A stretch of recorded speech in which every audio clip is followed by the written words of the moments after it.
Fantastic matchup we have for you tonight here on WSBTV.com as McEachern from Cobb County invades Gwinnett County to take on Buford. Hello, everybody, and thanks so much for joining us alongside DJ Shockley.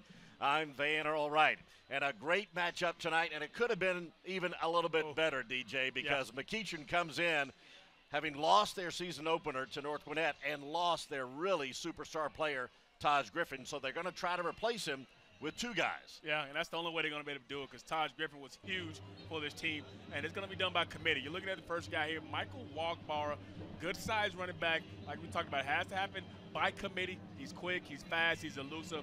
And then on the other side, you also got Sam Jackson, another guy who has those same intangibles, who can really catch the ball out of the backfield, do some spectacular things.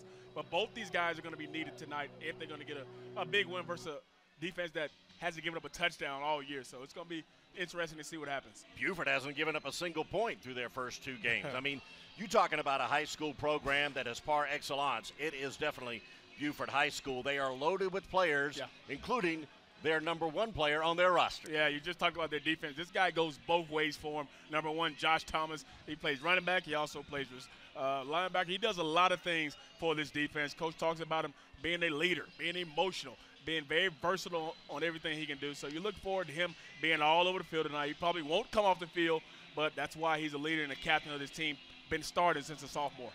It's a 6A powerhouse against a 4A dynasty as McEachern tries to knock off Buford for the first time in 2 years. The kickoff here on WSBTV.com is coming your way next.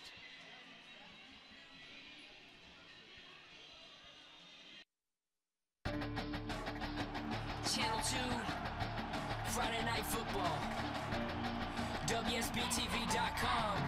Yeah, I got my eye on the ring, we've been preparing forever. We will come out on top as a team, we're together. We've been in a weight room, hot sun, hard work, 2 a days, blood, sweat, and tears with my coaches and teammates. Friday night high school football, yeah, we're under the lights. The biggest games of the season in the zone tonight. Rivalries, they run deep, classic battles on the field, stands packed with the fans. I give my all right here, cause in this moment, I gotta put all my heart in it till the game's finished. And I got to win in position. The cheerleaders, the band, and supporters behind me. Our team is a family, got my brothers beside me. Channel 2 and live football on the screen tonight. All our favorite guys with the call on the mic. There's a chill up in the air through the roar of the crowd. You better bring your A game. We protect this house. It's one goal, one championship you wanna claim. So leave your heart on the field and keep your head in the game. Get ready, Georgia, cause it's going down tonight. We worked all season long for the game of our life.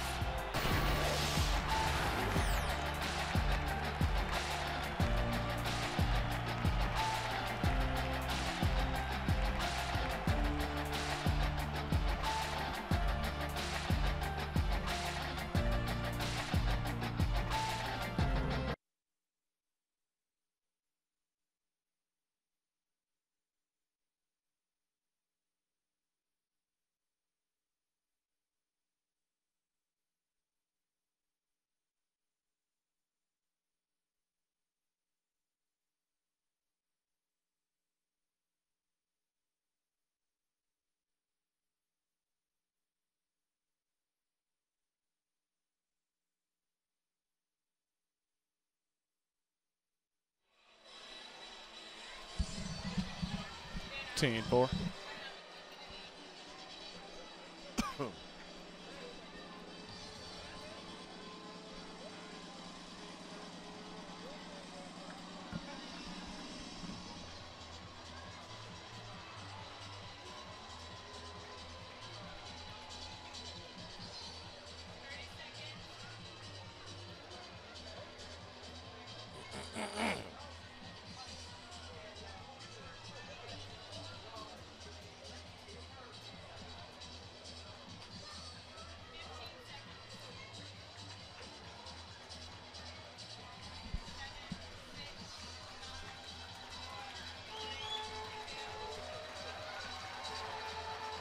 Back at Tom Ryden Stadium, where the home team, the Wolves of Buford, the defending state champions of 3A here in the state of Georgia, are now getting ready to play their third game in their new classification of 4A as they take the field in front of the home crowd. here at Tom Ryden Stadium. Buford, a 2-year winning streak. Last year, they set a Georgia State high school football record for most points scored in a season with 707. That's a lot of points, Vanner. That's a lot of points. As a lifetime quarterback, you know that's a whole lot of points. Tough scoring points. They were in AAA last year, moving up to 4A there. We see McEachern on the other side. Came into the season, ranks number 1. Of course, they lost in the opening game against North Gwinnett. So they're looking forward to revenge and get a bigger win here on a much bigger stage right here, playing against defending champs, the Buford Wolves. And the McEachern Indians lost that season opener at the Corky Kell Classic in what was a classic shootout, 52-49, as they were knocked off the top perch in Class 6A after just one game by the runners-up of last year's 6A competition, the Bulldogs of North Gwinnett. The visitors from McEachern won the coin toss and chose to defer, choosing to start the game on defense, so they will kick it away. Number 16 is Cesar Dominguez, a 5'7", 180-pound junior for the Indians. We are just about set, and we are ready to go with the 6A power against the 4A dynasty, fielded at the 11-yard line. And a good job returning by Xavier Gant for the Wolves. The junior gets it out to the 27-yard line, and that's where Buford will take over. A year after a 2-quarterback system under head coach Jess Simpson, the reins of the Buford offense have been handed to a senior by the name of Luke Humphrey. But it's the big boys in front who are really impressive. Yeah, you see the big boys right there. They look very interesting up front. All 3 seniors, 2 juniors, very experienced up front. This is a unit that just likes to road grade these defenses. Buford comes out in the eye, and immediately they give it to Josh Thomas. Tons of running room, but stripped at the football. But there to jump right on it, number 56, Cooper Simpson, to save the day both for Thomas and the Wolves as they continue to fight for the ball. The referees are signaling it was recovered by the Wolves. Big break right there. Fortunate for the Wolves. Yeah, those are the type of plays McEachern has to have. In a game like this, you got to capitalize on any mistakes Buford make. Right now, that could have been huge. Could have been Buford first turnover of the game, but they get back on it. McEachern had a chance. 12-yard gain on the play and recovered fumble. So it's a fresh set of downs at their own 39. Handed it off again to Thomas, but in there very quickly for McEachern, DeMarcus Morgan, a free safety, but hovering right around the line of scrimmage to have the initial contact to stop Thomas. This is the type of game that Buford likes to do. They like to roll grades. We just showed you a clear shot of that offensive line. You see Josh Thomas there coming off the field. We talked about him in the open. But this is an offensive line. They have real small splits, and they try to just roll grade you up front.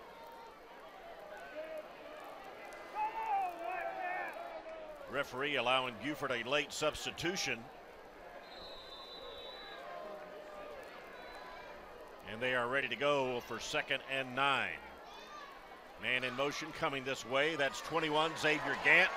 Oh, he might have gotten drawn a face mask. Indeed he did, as the McEachern defender went way up too high, stuck his hand out, and he got it hooked in Gant's face mask. This is another offensive play that jet sweep we see a lot of times. Teams just making a good run at it. He got upfield. Didn't see who got the number, who grabbed him, but that'll be a big 15-yarder. Take him into McEachern territory. Very quickly, chunks of yardage being consumed by Buford. Moving the line of scrimmage to the 39 of McEachern. Just underway here on WSBTV.com. Week 2 of our season-long coverage of Friday Night Football. Again, Gant in motion. They fake it to him. Humphrey goes over the top. Coming up just short And incomplete. Yeah, he had some good pressure coming off the edge.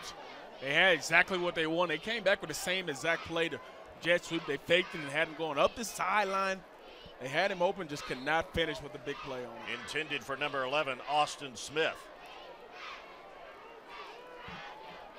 Austin is another big young man for the Wolves, 6'4", 230. 2nd and 10. Looking for off tackle. Gant pops outside, picks up a couple of yards, another positive play. And that's what Buford is all about. Full of positive plays. Why they have won 9 state titles in 14 years. And 3 of those other years they were runner-up. So they were playing for a state championship 12 of the last 14 years. Just an amazing record of success. Banner, you talk about the stats. That's just amazing, the stuff they've done year after year after year. This is what you call a program. You say it a dynasty. It's exactly what it is. 3rd and 8 for the Wolves. Humphrey rolling right. Picked off! Picked off by number 13 of McEachern, Dylan Hamilton, and he is gone. First points of the season scored against Buford, and they come courtesy of number 18, Andrew Hayward, a senior, 6', 180, stepped right in front of the intended receiver and took it back. Beautiful play by Hayward. Well, this is all on Luke right here. Luke has to throw this football earlier, coming out of the break, and that's a heck of a play by Hayward, picking that football off, not just picking it off, but taking it to the house. This is the kind of thing you got to have versus Buford. You got to have some turnovers. They had one get away from him on the fumble. An excellent job by him, and then taking it to the house. Caesar tries the PAT, but he misses it. So that takes a little luster off a great 63-yard pick 6 for the Indians. They jump out on top. Friday Night Football from the Channel 2 Sports Zone on WSVTV.com, presented by the Georgia Lottery.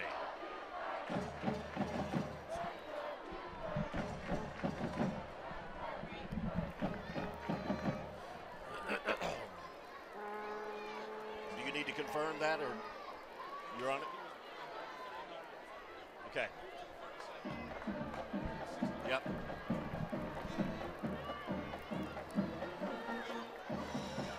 Well, at least we saw the first points against Buford, right? Yeah.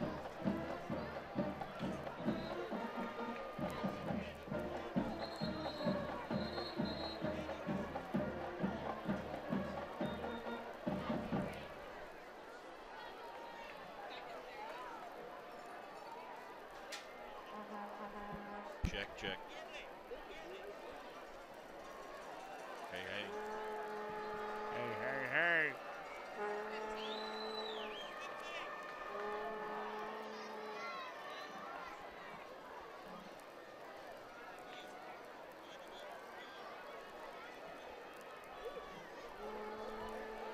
Well, here you go, ladies and gentlemen.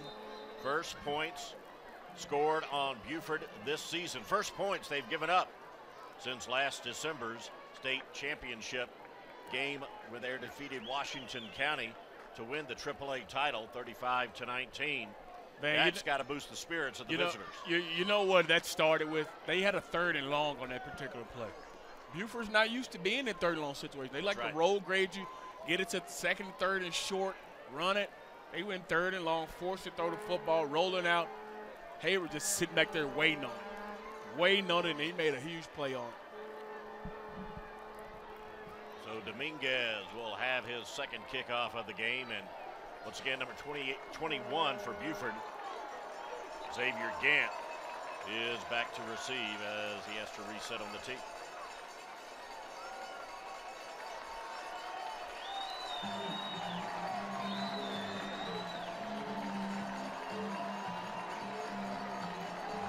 Six nothing McEachern. After the 63-yard interception return for a score, a short kick fielded at the 21 of Buford and returned to the 32-yard line, where the Buford offense will try to reset and get a redo. Here's a look at the pick 6 for the Indians. It's just a straight rollout here. They're playing zone coverage. The corner is already off. I thought Luke was kind of late on it, and he left it inside. anytime rolling out to your right and you're throwing it to that side, you got to throw it outside or away. If you're going to miss outside, miss way out so he doesn't get that opportunity right there. Just a great job of Hayward. Absolutely. Beautiful timing. Great finish to the play. Here comes number 1, Joshua Thomas, the senior running back for the Wolves. 6'1", 210, and that might be sliding Thomas a little bit of a few lbs. That's a young man who is mighty thick and tough to bring down. Yeah, and that's what makes him tough. He's a hard physical runner. He played both sides. You wonder, does that wear on him as the game goes on? But this Buford team hardly ever plays into the fourth quarter, so right. You never know. But this may be the night he has to play both ways and go all the full distance. A little more than 2.5 minutes into this contest. Humphrey back under center. Drops it off to number 23, Martin Mangrum, a junior. He's had 8 carries so far. And one thing about Buford head coach Jess Simpson, he is going to shuttle in a whole lot of players. 30, 35, really on both sides of the ball, DJ. Yeah, they like to rotate. They like to play a lot of guys just to keep guys fresh. And for that reason, that's why they're so good. They have a lot of depth at a lot of different positions. And here comes a big third down. This is a situation where, hey, Luke thinking about what happened last time. Absolutely. 3rd down and 6 for the Wolves from their own 36. Over the middle, complete to the fullback, Jordan Pilati. Big collision right there at midfield between Brian O'Kay and Pilati. O'Kay lost his hat. Pilati picked up the first down, a gain of 15 yards. Yeah, the big fullback, 250 pounds, coming out of the backfield on an angle route. Look at that contact. I don't think Brian O'Kay wanted any of that right there. He stuck his head in there. You got to give him credit, but that's a big man barreling down the field at you. Look at him, all 250 pounds there. Man. So Buford into McEachern territory quickly for the second time in this game. Keeping it on the ground to Thomas. He almost had a seam there, but taken down by the middle linebacker, Nick DeMassimo, a senior, and really, as head coach Kyle Hockman pointed out to us, the quarterback of the defense. Yeah, he is, and he's the reason why this defense has been so good. They have done a good job. He's expecting more out of his defense. He expects them to play a little bit more intensity, more effort. Looks like they're getting it here early in the first quarter. Big second down for this McEachern defense. 2nd and 6.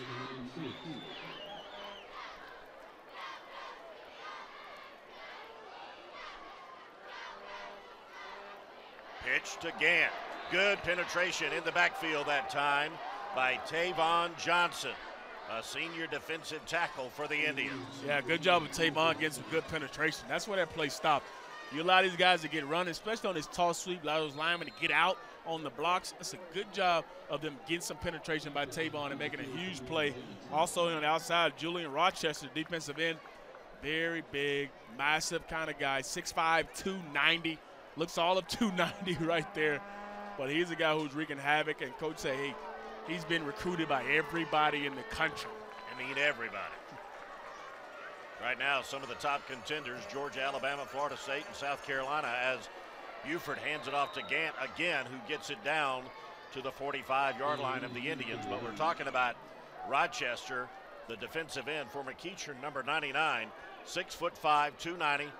And Kyle Hockman cannot say enough good things about the kid. One of the top things is his humility, which is also very impressive. You see Big 99 there, and you talk about all the places that are being recruited. A lot of college scouts here today. Actually, coach I played for, Coach Mike Bobo, who's down there for the University of Georgia out here recruiting some kids. So they got some players out here, and Julian's one of many. David Curry boots it away as Buford has to punt, and T.J. Ramming signals fair catch. A wise decision by Ramming, as the coverage of the Wolves was good, but now their offense will take the field for the first time here at Tom Ryden Stadium. And they take the field with a 6-point lead as well. That's quite interesting. This is the first time their offense has seen the field.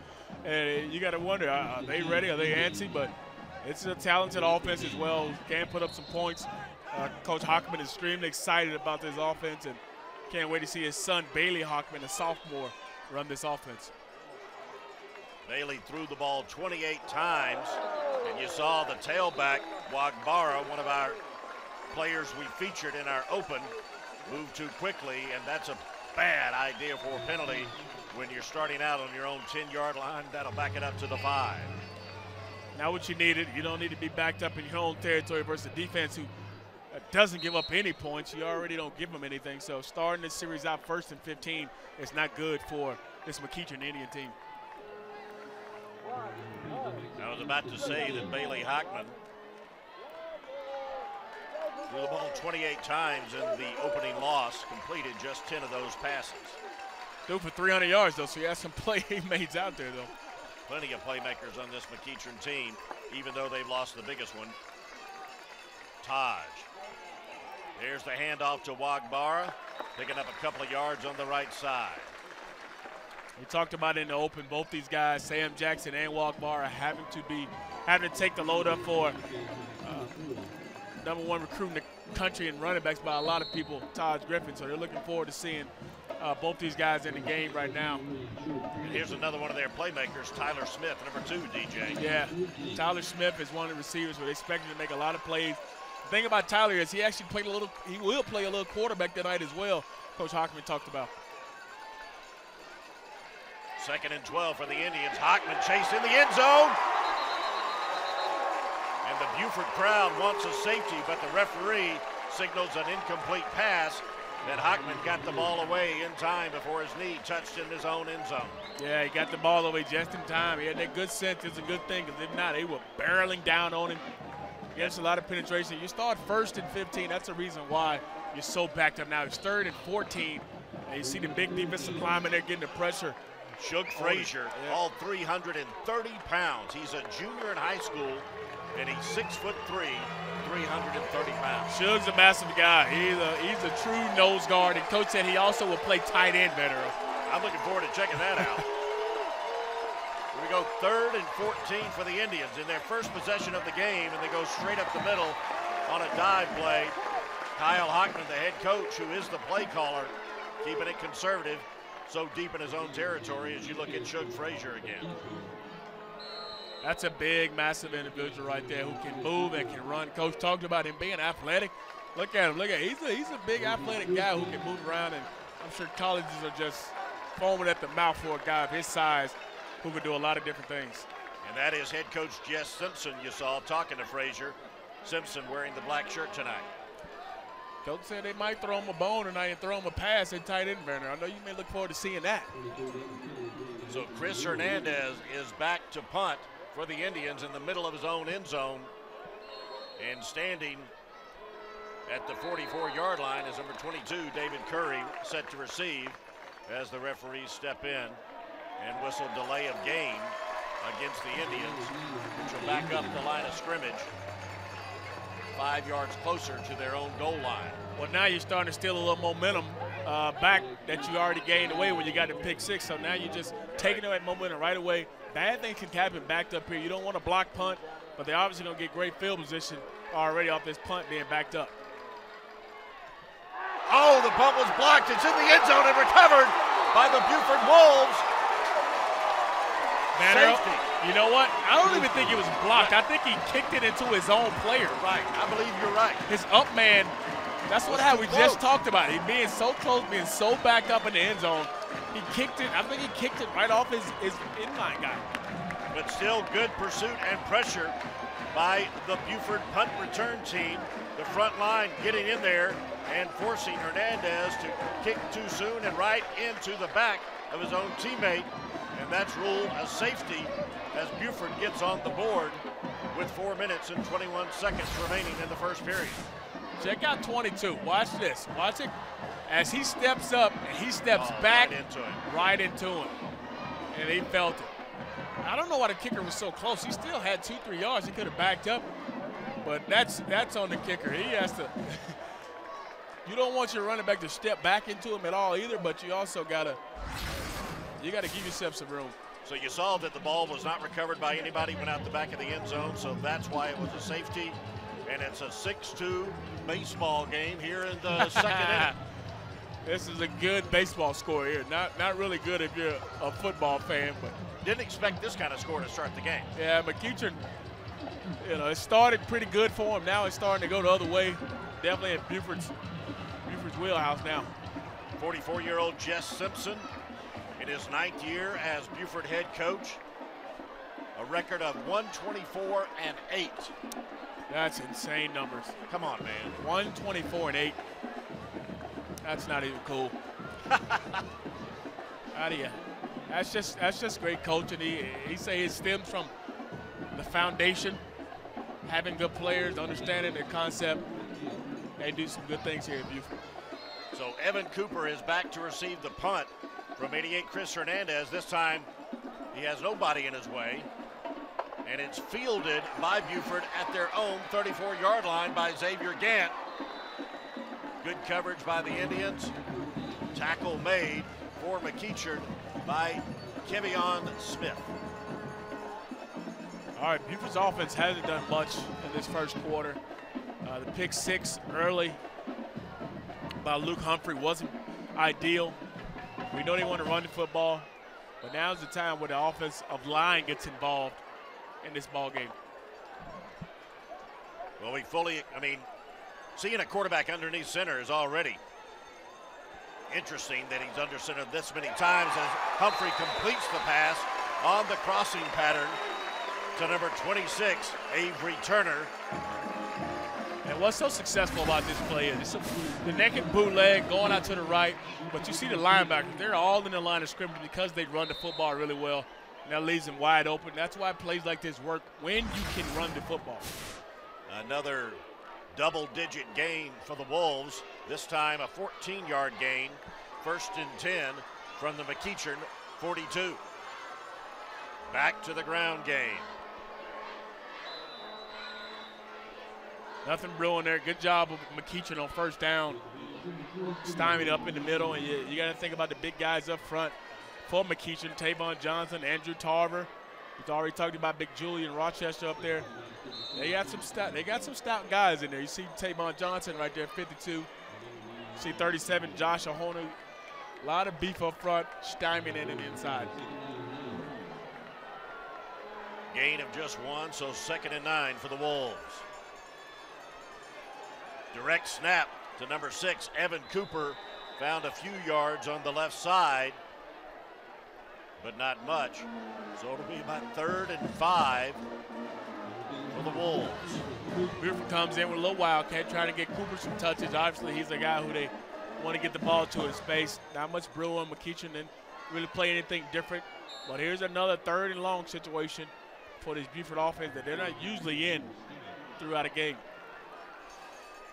Number 3 is Luke Humphrey. He's the Buford quarterback, and this time he'll work from the gun on 3rd and 5. Quick release by Humphrey, wide open receiver, and he's looking for yards after the catch.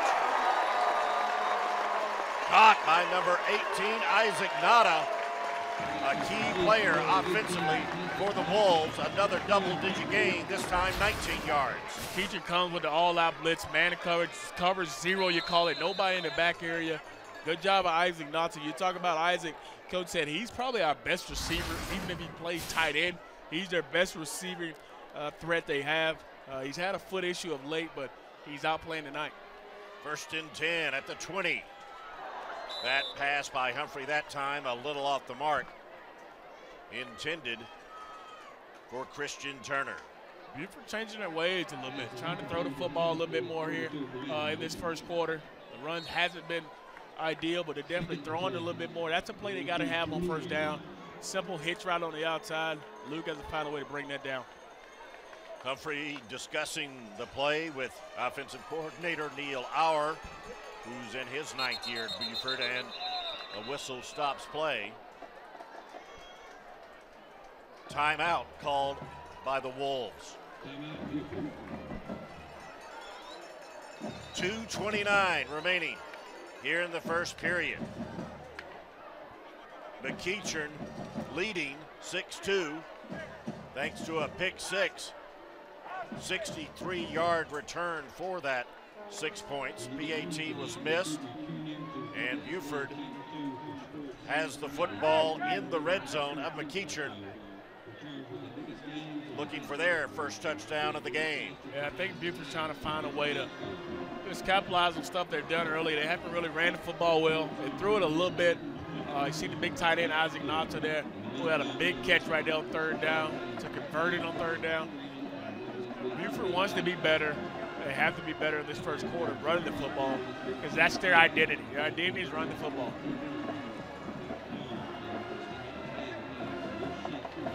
A lot of players touched the football. In fact, last week in Buford's 56-0 shutout of Berkmar, 20 different players touched the football.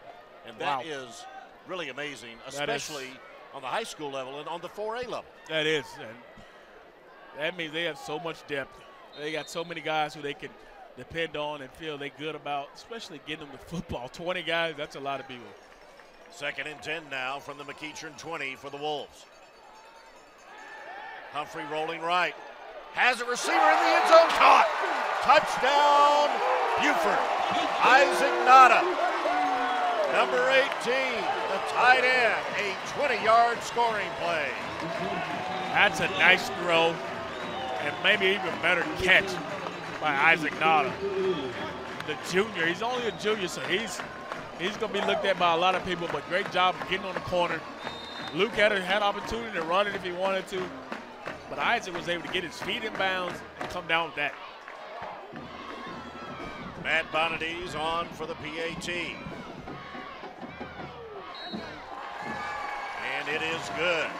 So Buford scores their first touchdown of the game as 6'4", 245-pound Isaac Nata makes the TD catch.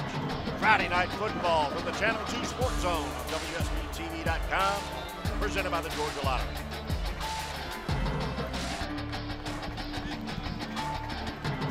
.4", 245.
So Buford takes the lead on the 20-yard TD toss from Luke Humphrey to Isaac Nata. PAT is good. Combined with the safety, the Wolves now lead it 9-6. Looks like a field goal game, right? 9-6. Sure does. The Buford starting to come on now. They're doing some things they usually don't do with throwing the football. They can run it and throw it. This is a dangerous offense. McEachern has to bounce back right here on this drive. Bonadies kicks it away. Fielded a yard deep into his end zone by TJ Ramming. It's an automatic touchback whenever it's fielded in the end zone in high school football. And here's a look at the first TD of the game for the Wolves. Yeah, they come with the counter neck. It looks like two guys pulling going left. They trap the end on the inside, and good job of getting to the outside and delivering this ball. This ball is where Isaac can catch it or nobody else. And look at him toe tap. That's an excellent job of getting his feet in bounds and making a touchdown. Great drive, great play by both those guys, and even better by Luke coming back after the interception early. Boy, that left side of the McEachern defense really got sucked in on that play. Oh, man, that's what the run game does for you, though. So here's the second possession offensively of the game for the Indians and their quarterback, sophomore Bailey Hockman. And yet another flag comes in before the play. Illegal procedure is the preliminary call from the umpire. Indeed, that is confirmed by referee Mike Boyd. Yeah, this is not going to bowl well for them.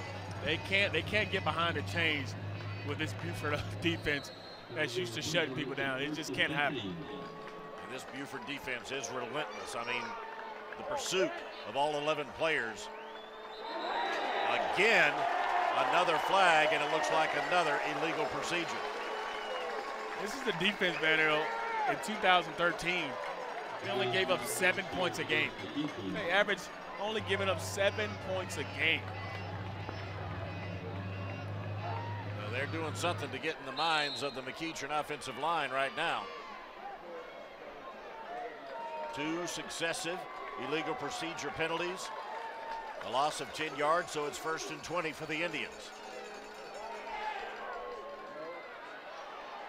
Quick screen on the right side to Ramey. Picks up about 5 on the play. It's also the defense that last week versus Borkmar only gave up 4 first downs.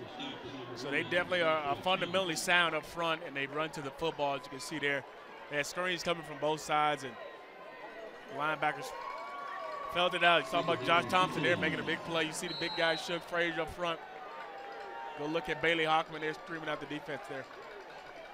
Now 2nd and 15 for Hockman and his team. Show and throw, show and play action. Now rolling to his left is Hockman. And pretty much throwing it away, but a flag comes out. In that area, it's got to be interference. Just not sure if it's offense or defense. Yeah, I'm curious to see what the call is. Might be pass interference on the defense. He didn't allow him to get back to his spot, but we'll see. This will be an interesting call.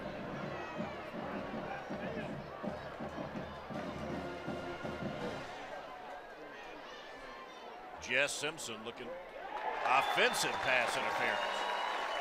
And Buford head coach Jess Simpson telling referee Mike Boyd will decline that one. That's a tough call right there. Tough call, offense, defense. Both guys fighting for the football. Ball's not even catchable. I don't even know why he threw that flag. It wasn't even catchable. I'm so with you why there. Throw it. Adding salt to the wound for McEachern, that's all. It'll be 3rd and 15 for the Indians. Tough spot when you're at your own 15-yard line.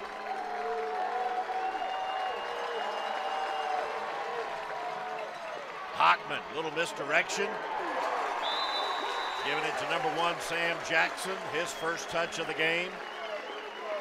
Decent gain, but on 3rd and 15, not nearly enough. So McEachern will have to kick it away. Well, that series was doomed from the beginning. When you had the 2 false start penalties, 1st and 20. I mean, it's hard to come back against any defense, let alone a good defense like Buford. So you gotta cut down on the pre-snap penalties if you want to be successful at all on offense. Here's the senior punter for the Indians, Chris Hernandez.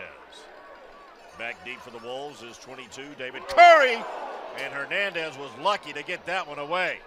Curry fields it at the McEachern 46-yard line. So once again, outstanding field position to start for the Wolves offense. Well, I guess we're going to see. Punt's going to be a tough task tonight for this McEachern team. Can McEachern's defense step up right now? They've been good against the run. Can they be better versus the pass?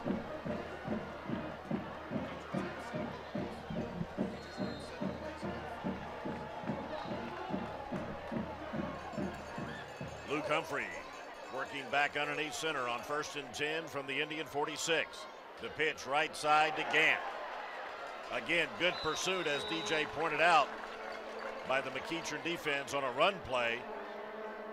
That's exactly what I was thinking, man. A good pursuit from the outside. You see guys running to the football for McEachern. You gotta love that, especially when the defense just gave up a big play. Nice job on the outside by a couple guys running to the football. Brian and DeMarcus on the outside running to the ball. Final 20 seconds of the first period. Buford should be able to get off this play. Nada and R in motion.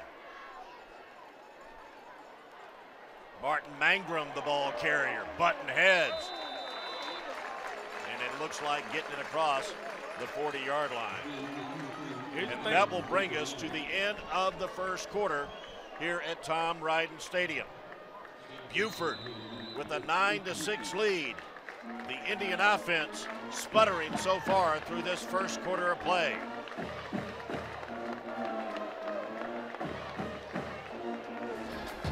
You're watching Friday Night Football from the Channel 2 Sports Zone, WSBTV.com, presented by the Georgia Lottery.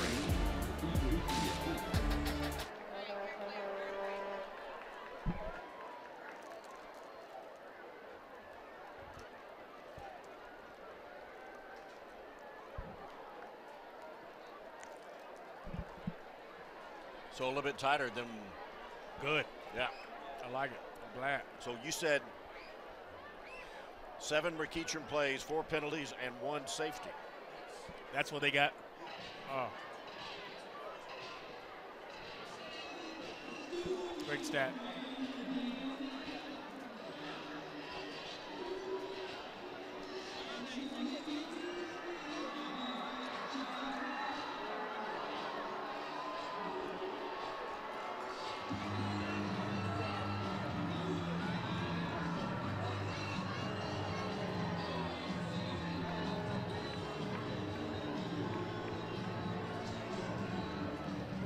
Back at Buford High School, where the Wolves, the defending state champions in 3A, playing in 4A for the first time in school history, are leading the McEachern Indians out of 6A. Buford had 20 plays in that first period. McEachern had 7. 4 of them were penalties, and another one was a botched punt that turned into a safety, DJ. Wow. I mean, that's domination up front by Buford. 7 plays by McEachern. They're still in it. It's only 9-6. It looks like it's totally dominated by Buford. McEachern's still in this ballgame. 3rd and 4, and Humphrey looking to throw again, going over the top, and again complete to Nada as he tries to break 3, getting inside the 15-yard line, and finally wrestled to the ground by Tyler Woodley and DeMarcus Morgan. Man, oh man, he's a beast in the making. He is a beast in the making. He went up and got that ball in triple coverage, and then after he caught it, look how he's just relentless in his effort to get to the end zone. That is a big young man. But what I like better is the touch by Luke. He throws his ball before Isaac comes out his break, and that's why it's on time. And now look at him fight for extra yards. The big tight end, you got to love it. 27-yard gain for the Wolves. Quickly back to action as they hand it off to Thomas. Not much there on the left side. Coming back with the toss. They're going to make sure they solidify this run game. This is Buford. They want to wear you down. They want to grind you out. We talked about an offensive line being big and massive. 3 seniors, 2 juniors, plenty of playing experience up front. They won't panic. They will stick to their game plan, as you can see. Is still doing a good job of it right now. First minute of the second quarter here on WSBTV.com. Week 2 of our season-long coverage of Friday Night Football here in the state of Georgia. 2nd and 10. Left side to Thomas, and dragged down at the line of scrimmage by the strong safety, number 8, Ryan O'Kay. Yeah, good tackle by him, or he walks into the end zone. That's a great open field tackle on one of their better players in Josh Thomas. So free safety, great range. Coach talked about he's good in the box as well and come down and attack you. He showed his good range and tackling ability right there on a pretty solid player in Josh Thomas. 3rd and 5 for the Wolves. Working from the McEachern 7-yard line. Humphrey again looking to throw, rolling right again, and has his man, but in and out of the hands of backup tight end Caleb Auer, a 6'3" junior. That's tough right there. Luke is feeling good about throwing it into these tight windows right now. He zipped it in there. That was a tough one, but I expect Luke to probably come down with that. I bet you if you threw it at him again, he would want that back in that same scenario. But a great job by McEachern, though. Hold him only 3 points. Don't give up the big 6 touchdown there. Excellent point. Bonadise lined up for the PAT, which will be a 24-yarder, and it is good. Buford increases their lead to 6 points thanks to the 24-yard field goal. They lead at 12-6 here on Friday Night Football on WSBTV.com.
Minute 36 gone here in the second period. We're at Buford High School, where the Wolves have increased their lead from 3 to 6 points as Matt Bonadies lines up to kick it off. Man, you know, everybody talks how good Buford is, but this is not surprising. This is a McEachern team that was ranked #1 in the state, so they expect to come in here and play well. Ramming and Jackson back deep for McEachern. And ball goes into the end zone. It will be a touchback. Going back to what I just mentioned, McEachern is, you know, they're used to winning. They got a lot of players that's playing Division I football right now. Coach Hockman talked about so many players are playing on the next level right now. Almost 50 guys are playing on the next level in some fashion or way, whether it's Division I, II, or III. They got a lot of players playing on the next level, so they got the players to compete out here tonight if they need to. You talk about a program that's building, been around for 52 years. But Coach Hockman told us that 115 college coaches came in as number 24 makes a beautiful play. That's Brandon Mangrum, a big stick on the McEachern receiver. That's a nice hit. That's a nice, I mean, that's a football play right here. 1, 2, 3, the ball's out. It's a hitch. It's a 5-yard gain by him. He's supposed to close on it and make a good sound tackle. That's good football on both sides of the field. Receiver was Tyler Smith, 2nd and 4. Another quick release by Hockman, complete on the left side to number 3, Jeremiah Shaw. Nice job of Hockman. They're getting him some easy completions right now to move the chains. Buford's playing off coverage. They're running these 5-yard hitches. Takes 2 steps, 3 steps, bang that football and is out. Good job of him. That's McEachern's first down of the game. Comes with less than 10 to go in the second. Swinging it out left side to TJ Ramming. The junior looking for running room, finds a bit on the right sideline and gets it close to the 45-yard line. Yeah, TJ Ramming's the guy who's committed to do. So, you know, he has some ability about himself, and that's a good job of running in the open field. McEachern's on the move now. Now they're getting into what they like to do is this no-huddle offense, moving the football. They'll spot it at the 43, so 2nd and 2. Good pursuit in the backfield by number 11, big Austin Smith, 6'4", 225 for the Wolves. Yeah, that's a great job of him fighting off the block and making a play. He's one-on-one on the outside. Good job of him shedding the block and then making the play. That's the kind of stuff they like to see on the next level. Austin Smith committed to the University of Tennessee. The loss of 3 yards thanks to the efforts of number 11 in green. 3rd and 5 now for the Indians. Hockman going over the top and a little too long for Jeremiah Shaw. It's a good job of eluding those 2 guys right there, stepping up in the pocket, giving this guy a chance. Looks like McEachern's taking a chance right here. Feels like they got to get back in the ball game somehow. I'm not so sure about this call. Maybe they're going to push punt it, but 4th and 5 right here. Looks like they're going to punt it. I would hope so. I'm not sure you do this with a good Buford team like this. Well, Hockman is the regular punter. Just a short drop.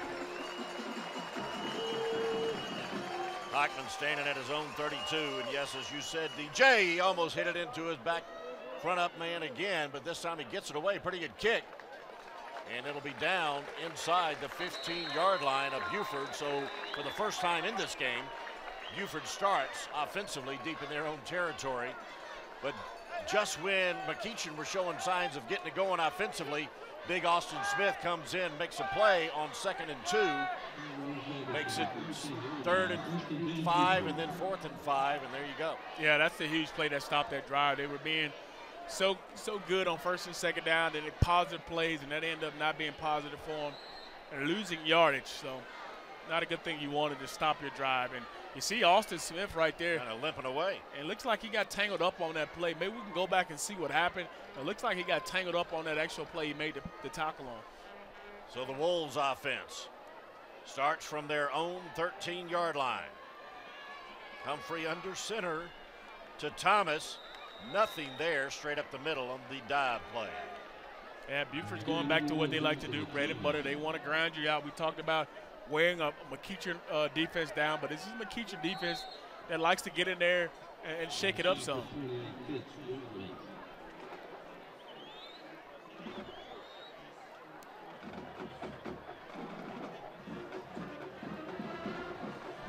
Approaching the 8-minute mark of the first half. No gain on the last play for the Wolves, so it'll be 2nd and 10.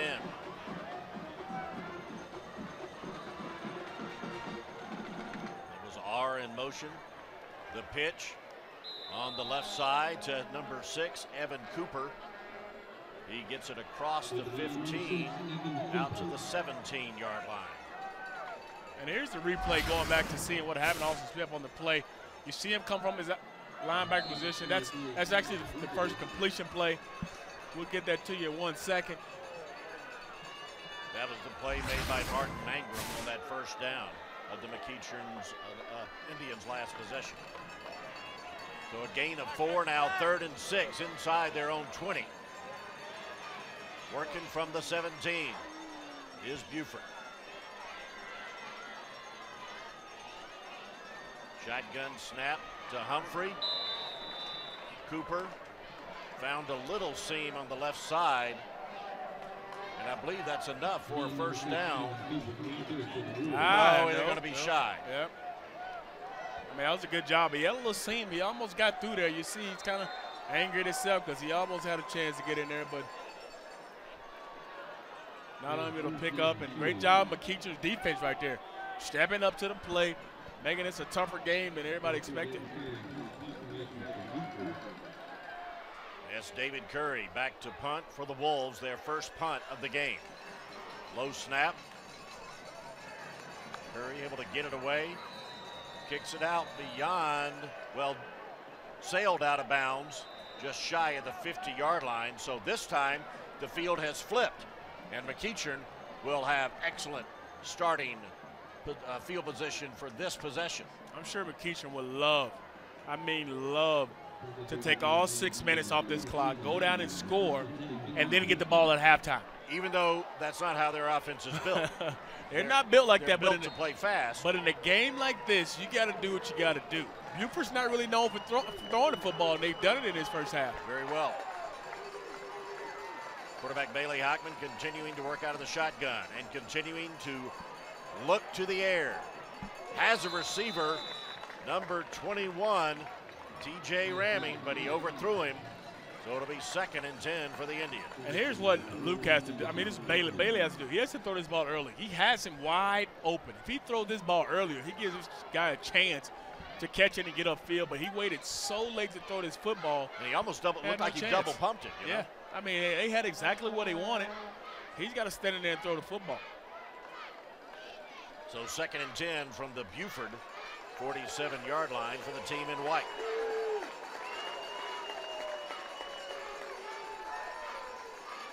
Hockman looking left side and almost picked off. That's number 23, Martin Mangrum, almost had the interception for the Wolves. Yeah, Martin almost came up with a huge play there. But again, this is Bailey having to stand in there. Just standing there and drill it. They're throwing a bang-aid skinny post out there. If he throws that thing on time and in front, he has a completion. Instead, he's throwing it off his back leg, and now it's behind him and making a better play for Ingram to come down. Big play here for the Indians offense. 3rd and 10. Hockman a quicker release that time, but this time the receiver cannot hold on to the football, again intended for Jeremiah Shaw. And that's a nice job. The 2 plays previous to that, I got on to Bailey about not being able to stand in there and throw the football. This is a play. He stood in there and he delivered a strike, and his receiver has to come down with that. This is an excellent thrown football to the sideline.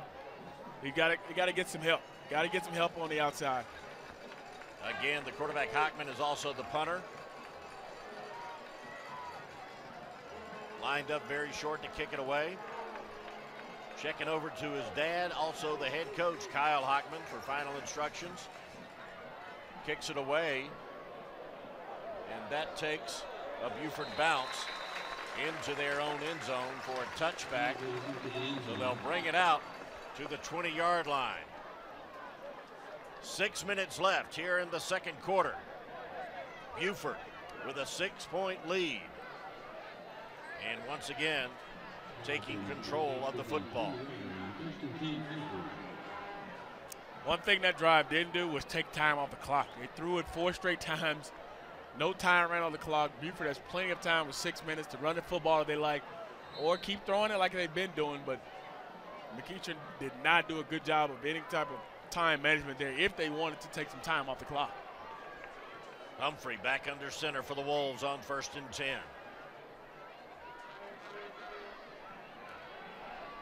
Handing it off to Evan Cooper.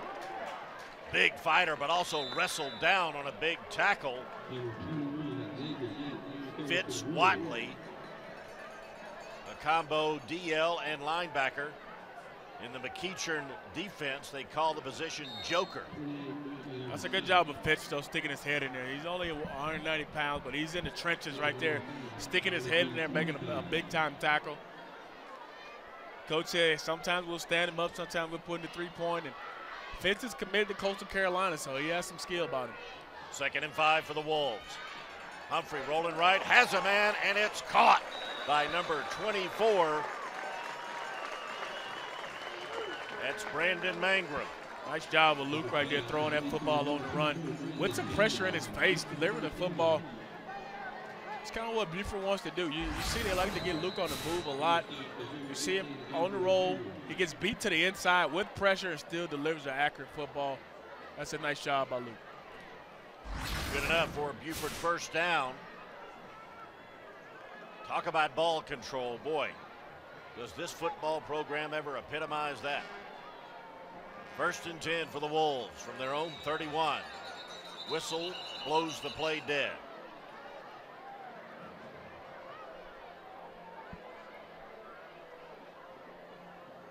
Interesting to see what the call is.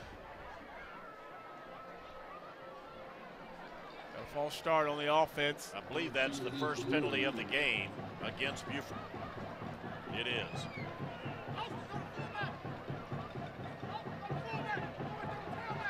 That'll back it up to their own 26-yard line and result in a 1st and 15 situation. The offensive coordinator for the Wolves, Neil Auer, in his 9th year and 22nd year of coaching. So far through 2 games, they've run the ball 70% of the time. That does not include tonight's contest.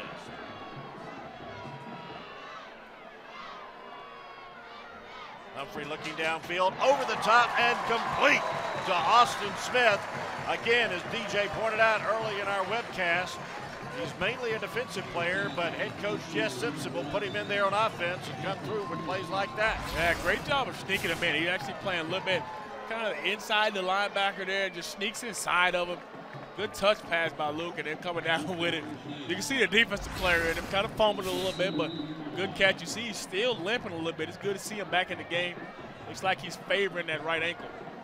Picked up the first down, so it's 1st and 10 from their own 41 for Buford. Oh, a stumble in the backfield. Oh, he had some room, too. By Joshua Thomas. Josh Thomas had some room to run there, and I think he saw it and got a little excited. He's gonna kick himself when he see that on film. Loss of 1 on the play.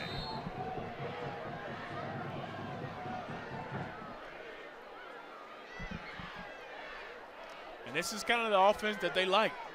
Ground and pound you out, throw a few here and there, get some completions, but other than that. As head coach Jess Simpson described it, workhorse or plow horse, not show horse. Humphrey has a man, but threw it over his right shoulder, intended for number 5, Stephen Reese. Reese did not turn around, I don't think, quick enough to really get an eye on that ball, but it was overthrown. Well, I think Luke has to give him a little bit more time. He's running out and up at the top, and he's throwing it too early. So now it's giving him a hard time to find the football. You got to give him a chance. He's running out and up. He had to sail the out. So now 3rd and 11 for the Wolves with 3:21 left in the first half. Over the middle for Humphrey, picked off. His second interception of the game. And that's picked off by number 22, linebacker Courtney Johnson, a 5'11" sophomore. Huge miscommunication right there. McEachern has 2 turnovers in this ball game, and that's the reason why they're still in it.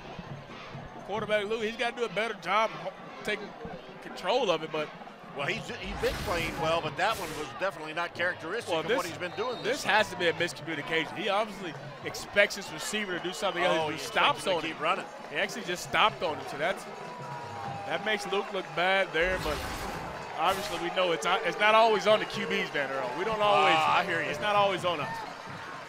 Here comes McEachern, 1st and 10 from the Buford 44-yard line, and that's Wagbara with his best run of the night.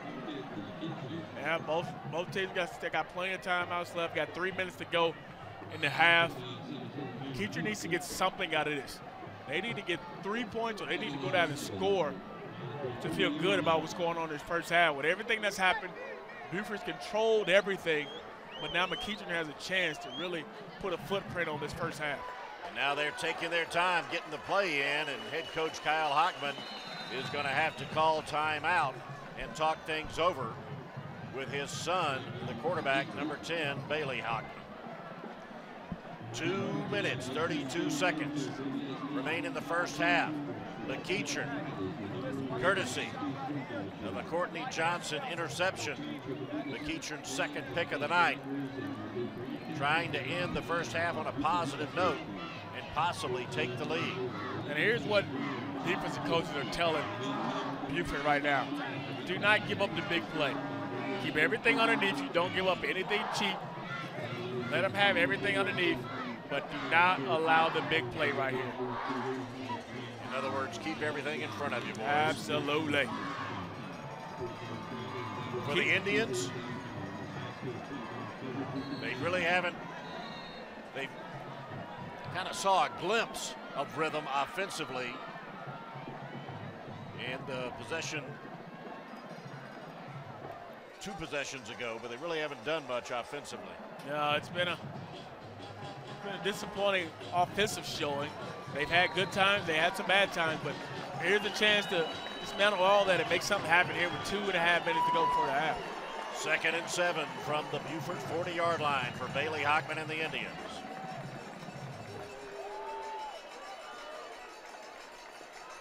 Play action, throwing over the middle, good release time. That time from Hockman and complete over the middle to C.J. Wyndham, a 6'3", 185-pound senior. And when Bailey stands in there and throws the football, watch this strike. Watch him standing there like a big-time quarterback and deliver this football and drive it. Look at that. That's what you call a ball that's put right on the numbers. That's an accurate pass. If he can stand there and do that every time he throws the football, he's an accurate passer. 15-yard gain down to the 25-yard line. Clock ticking, approaching the 2-minute mark. Play action, rolling left, has a receiver in Wyndham, but there for basically no gain is number 5, Stephen Reese. I think he picked up 2 or 3, but I mean that's a big-time play. That's a positive yardage play for McEachern. Bailey had pressure in his face. He got the football out, made a big-time completion. There's nothing wrong with that play. It's a good football play on offense and defense. 1:45 left in the first half. Still plenty of time. Ball at the 23-yard line of Buford. Keeping it on the ground, Wagbara, but nowhere to go. A host of Buford defenders there to stop number 24 in white. All right, here's a big third down. Big third down. You're in field goal territory, but you got to make sure you don't do anything to mess that up. If you're Bailey Hockman, take care of the football, but not there, throw it away. Cesar Dominguez, the place kicker for the Indians, has yet to attempt a field goal this season. He's 7 out of 8 in PATs, but that's pretty irrelevant right now. Huge third down, 3rd and 9 for McEachern. Big pass rush, blitz, and it forced a bad throw from Hockman intended for T.J. Ramming, and it was too high for the 5'10" receiver. That's a good thing it was high because they had disaster written all over it if it was lower. Unsure if they try to come to screen pass. You know Buford's going to be a little aggressive, but that play was doomed from the beginning, and probably best he threw it high and away. So it looks like head coach Kyle Hockman's going to go for it, even though it's 4th and 9, way beyond the range of his field goal kicker this late in the first half. Give it a shot.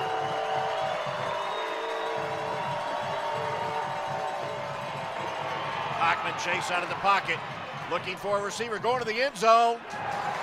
Good defense by Stephen Reese, intended for Wyndham. But I believe we got a flag on the play. Hold everything.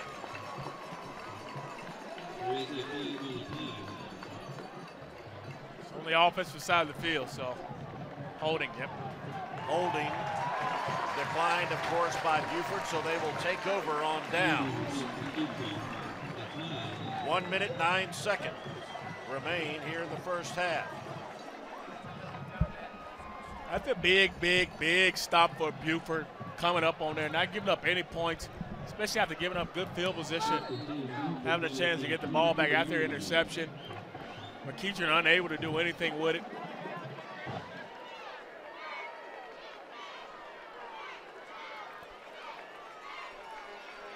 First and 10 for the Wolves. Up the middle again. A gain of 3 or 4 for Mangrum.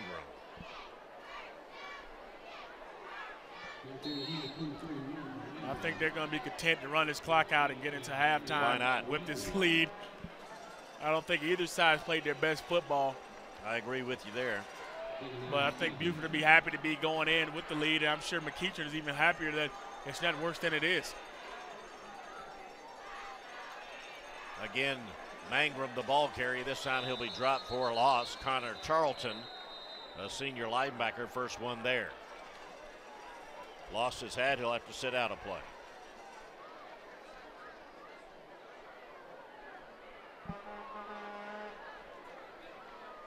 Timeout called by McEachern with 28 seconds remaining. The only thing I in the first half I can get from McEachern taking his time out is hopefully they stop him on 3rd down and try to block it on 4th down to block the punt. That's the biggest thing, because offensively you haven't done much, but you can hope they have a miscue on their punt protection or something, you know. Just one timeout remaining for McEachern.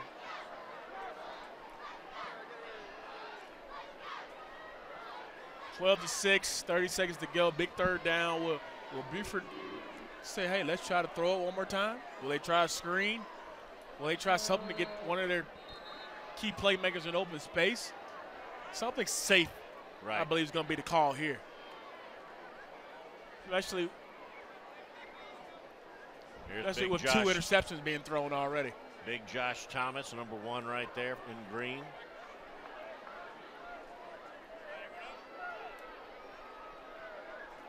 Buford taking their time to get the play in and get huddled up for a 3rd and 9. 30 seconds remain.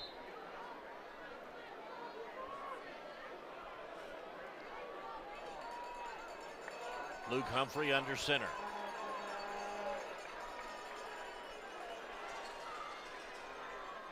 Keeping it on the ground. Pitch to Mangrum, left side.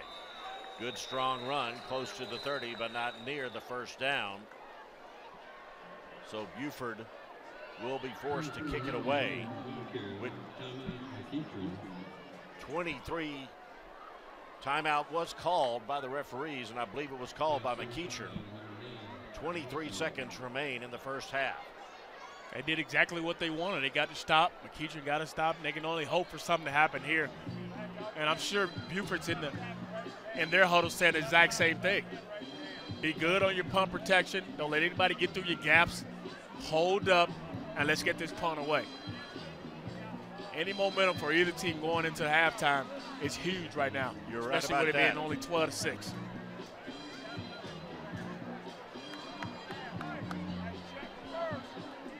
Special teams coaches with final instructions for both clubs. You can see how careful the coaches are with this particular play. I mean, there's a reason they call this timeout. You got to think they're going to come after it. And they got their Duke commit in the back there, C.J. Romick back there to return this one. So see what happens if he get his hands on it. Ramming the return man is standing at his own 30-yard line. David Curry is the punter for Buford. Good snap. High punt for Curry. Ramming's going to let it bounce. That'll use up more time on the clock, and it'll roll dead at the McEachern 32. So with the change of possession, the clock stops and just 11 seconds left. And we'll see if head coach Kyle Hockman will ask his son to take a knee or try a little 3-wide Hail Mary. I can't see that happening. I certainly wouldn't be impressed with the decision. I hope not. I hope Bailey just takes a knee right here and takes it in halftime. They got to be happy with where they're at.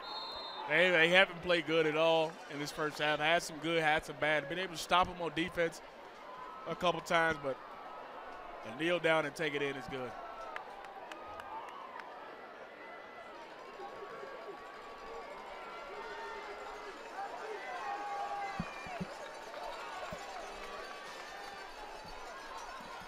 Oh, Hockman was trying to hand it off to Sam Jackson, and it was a miscommunication and a fumble by McEachern. So with 8 seconds left, Buford recovers a loose football deep inside McEachern territory. They will have it 1st and 10 at the McEachern 29-yard line. See, trying to do too much. Just kneel the football. Right. If something happens now, you're going to be so mad at yourself if you're Coach Hockman for not just kneeling that football. Recovered by number 8, Caleb Auer. They're going to kick it. This could be a crucial mistake. And Buford head coach Jess Simpson will send his kicker, Matt Bonadies, out onto the field to try a 46-yarder, and he'll have fingers and toes crossed. Hey, with 8 seconds to go, I'm not sure of his range, but anything can happen. They could try a fake field goal here. Anything is quite possible here.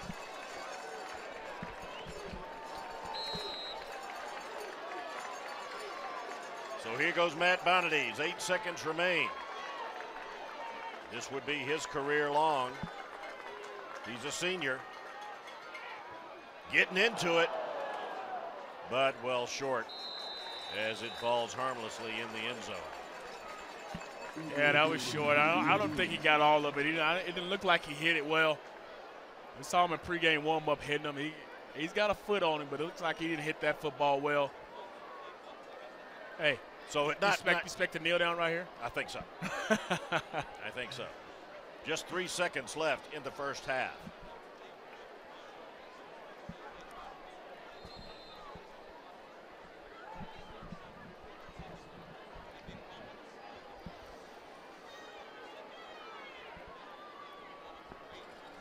McEachern takes over after the missed field goal.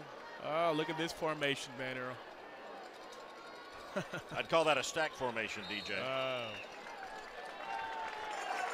So we have reached halftime here at Tom Ryden Stadium. And the 4A dynasty leads the 6A power 12-6. Along with DJ Shockley, I'm Van Earl Wright. We thank you so much for watching. As you've been saying, a much tighter or much lower scoring first half than what we expected. Yeah, I think a lot of people expected Buford to come out and score a lot of points. McEachern has some weapons on offense, but not able to move the football. I think the biggest thing is Bailey Hockman's had a tough time throwing the football. Both sides really not doing much on offense, but it's the tale of the two defenses. Defense is playing good. Buford's defense has gotten Buford's offense out of a couple jams. So I think it's all about defense in this first half. Second half, can they finish it off? Home team leads it 12-6. We are at halftime at Buford High School. Stick around. Both bands will be featured at halftime. So if your kids, nieces, or nephews are in the band, now's your chance to show your support. You're watching high school football from the Channel 2 Sports Zone right here on WSBTV.com, presented by the Georgia Line.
for Virginia Union and the faculty of McEachern High School, we're proud to present the McEachern High School Marching Band.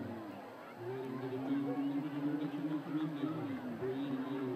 Alexis Mason, and Dean Carey. The McEachern Marching Band is proud to present their halftime performance at the traditional Hawk Inn.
McEachern High School Marching Band.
Good evening, ladies and gentlemen. Please give a warm welcome to your 2014 Buford Band of Wolves. The Band of Wolves is being led into the field by drum majors Alice Skelton and Eugene Choi. The woodwind captains Robert Reddy. Brass captains are Jaime Portillo and Dan Carotmeyer. Drumline captains are Andrew Fricks and Olivia Way. Pit captains are Mackenzie Staples and Mackenzie Bullock. The color guard captain is Yesenia Chavez, and the assistant color guard captains are Mia Jackson, Joe Coop, and Emily Bradshaw. Band of Wolves staff include color guard instructors Jezebel Leonardo and Esty Lafreniere, and drumline instructor Tyler Martin. The Band of Wolves is under the direction of Mr. Lightlow and Mr. Lafreniere. This year's production by the Buford Band of Wolves is entitled Marvelous. Selections will include the amazing Spider-Man theme, Spider-Man the movie theme, Can You See Jane from the movie Buford, the Iron Man movie theme, Black Sabbath's Iron Man, and the Avengers theme. Tonight, please enjoy the 2014 Band Wolves and Marvelous.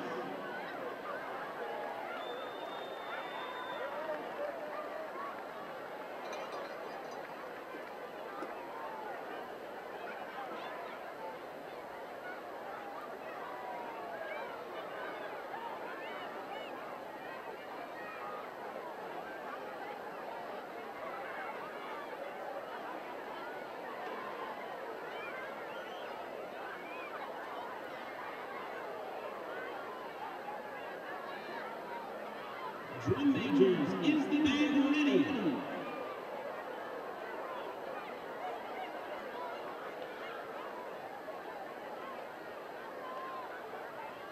Buford Band Wolves, you may take the field for halftime performance.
Almost ready for the second half here at Buford High School, where the home team leads it 12-6.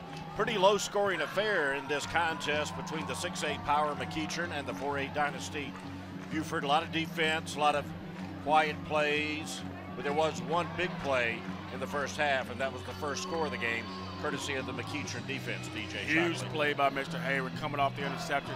Third and long. Buford's not used to being in that third and long situation. They roll to the right. Good play here by Howard, just stretching out and watch him make the pick, and then he stay in bounds and go all the way to the house. That was a good start to the game, but other than that, that's about all McEachern had to root for.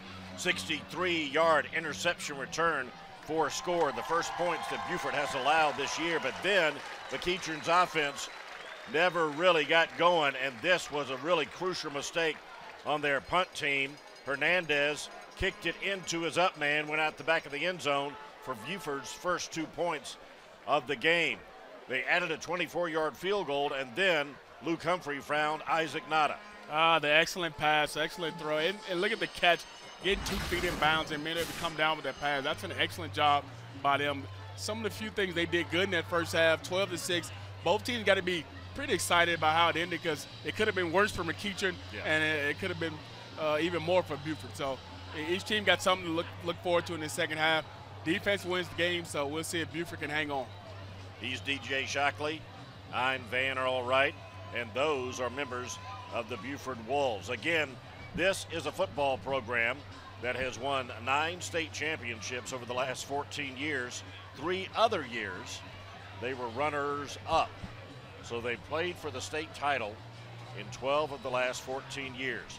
McEachern coming off an 11-3 mark from last season, and also trying to rebound from a season opening loss to North Gwinnett a couple of weeks ago at the Corky Kell Classic. Kyle Hockman is the head coach for McEachern in his 7th year. He has a record of 54-16. In McEachern, they won the toss at the beginning of the game and deferred, so they will start the second half with the football, and we'll see what kind of adjustments were made by head coach Kyle Hockman and his offensive coordinator Neil Auer and his offensive coordinator Van Spence. Man, I tell you, after everything that happened in that first half, McEachern still has to be quite happy about how it ended. I mean, they're only down 6 points to defending state champs, and they probably had their worst game in the first half probably all year. So they got to be excited about it. You got a capacity-packed crowd here in the stadium, so you got to enjoy some good football here on Friday night. You got 2 good-looking guys here in the booth. Van Earl Wright, he's better looking than myself, I know. But where does this come from? Hey, man, you're a great guy. That's what I'm about. You're a great guy. You're the hottest up-and-coming star in sports television these days. You got more jobs in the freaking employment office. Oh, man. I just appreciate your kind words. I'm taken aback and stunned as we are underway as Matt Bonadays kicks it off. Oh, that was close. But ruled that it was fielded in the end zone by T.J. Ramming. So that'll be a touchback, and McEachern will start 1st and 10 on their own 20, and that's kind of a disappointment because that looked like that could have been a possible good return. Yeah, he tried it. He tried to come out with some good stuff, and T.J. wanted to return it. You see he's done that. You see some of the halftime stats here. Not much brewing for McEachern on their side of the ball. You see 5 penalties for 35 yards. Buford's doing a better job of containing them, but total of 52 total yards and 8 rushing yards. That's the key to the game right now, not being able to run the football for McEachern. And just 20 total plays for the McEachern offense as they go 1st and 10. Good hole right up the middle off left tackle. That time for Wagbara, and he gets it out across the 30-yard line, a gain of 11. Well, there you go, a huge run. You come out, you say they can't run the football, and they say, take that, DJ. We ran the football right then. That's a great hit coming out here in the second half. Fresh set of downs from the 31 for McEachern. Throwing it left side, complete to number 2, Tyler Smith. He is wrestled to the ground and finally taken out of bounds around the 47-yard line. This is something I would like to see McEachern do more this game. Just take what they give you. They're playing off coverage. Give an easy completion. Let Bailey play. Let him sling it around. He can throw it. He has a good release. The guys make plays after the catch. Now they're on the move. They got to stay positive yardage right now. 2 consecutive first downs for the Indian offense. The last play, a 15-yard gain on the pass from Hockman to Tyler Smith. Ball at the 47 of McEachern. Wagbauer, left side, good room. Turns the corner, gets it across midfield, steps out of bounds just outside of the 45-yard line. That's a good job with that left side offensive line by Tremaine Ackerman and Jermaine Acor. They did a good job on the left side, just walling everything off. Watch this left side. They just wall everything off and there's no edge, so a good job by Wagbauer to be able to get the corner. 2nd and 3 for the Indians.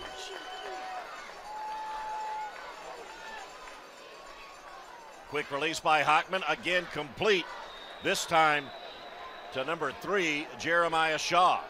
Easy completions, move the chains, first down. These are things that McEachern's going to have to do to keep his Buford defense off balance. Run a little bit, throw it, get easy completions, find Bailey some kind of rhythm. He's starting to get that rhythm right now, get some easy completions, especially early on 1st and 2nd down. Just underway here in the second half, and McEachern is finally starting to find some rhythm, and now they're on the move. 1st and 10 from the 40. Look, Audibles from the sideline. They got them spread out. They're trying to spread this Buford defense out. Up the middle to number 1, Sam Jackson. Good positive gain on the ground on 1st down. Exactly what I just talked about. Spread them out and then run in the middle. You got more numbers in the box. You got 5 offensive linemen, and they got 1, 2, 3, 4, 5 defensive guys. So you got a hat on a hat for everybody. That's a good job. That's a good play call there to get some positive yards.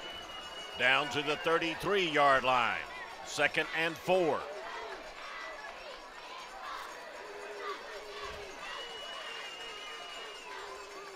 Play action to Jackson over the middle and through the hands of C.J. Wyndham.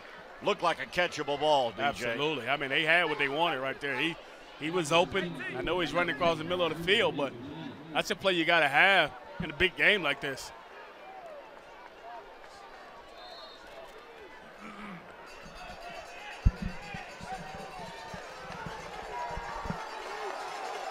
McEachern with just 52 total yards in the first half, and right now on this opening drive of the second half, almost half that total. Oh! Almost picked off by Mangrum. It was intended for number 3, Jeremiah Shaw. There's a smart guy right there. All right, you caught 2 of them on me. I'm not going to allow you just to catch another one. Look at the break on the football. That's just a good job of Mangrum of saying, hey, I'm not going to allow you to keep catching these passes on us right here. So now it's 4th down. Just that quickly, McEachern is in a tough spot yet again.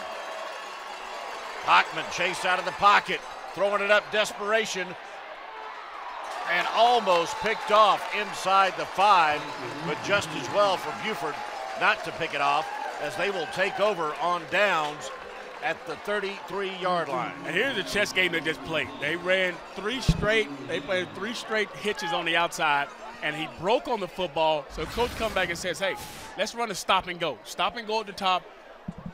Defensive back did not go for it. And this is now a busted play on 4th down. That's a good job of staying at home. They could have just threw the hitch and had the 1st down. A good job of staying at home. So Buford takes over. 1st and 10 from their own 33. The toter of the pig is Evan Cooper. That's kind of what the MO of this game's been.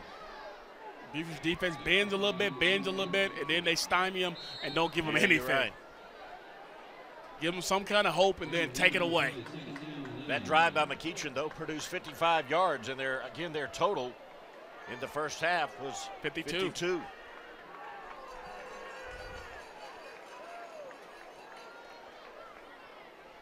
Luke Humphrey back to Cooper. Good stop at the line of scrimmage made by Connor Tarleton, the senior linebacker for the Indians. That misdirection just is not good against a fast-flowing defense like McEachern. It takes too long to happen, and McEachern flying to the football. It's like we got a cramp out here. That's exactly what it looks like, DJ. I mean, it is hot and muggy out here, folks. I think it gets hotter from mid-August through September in the South than it does in June and July.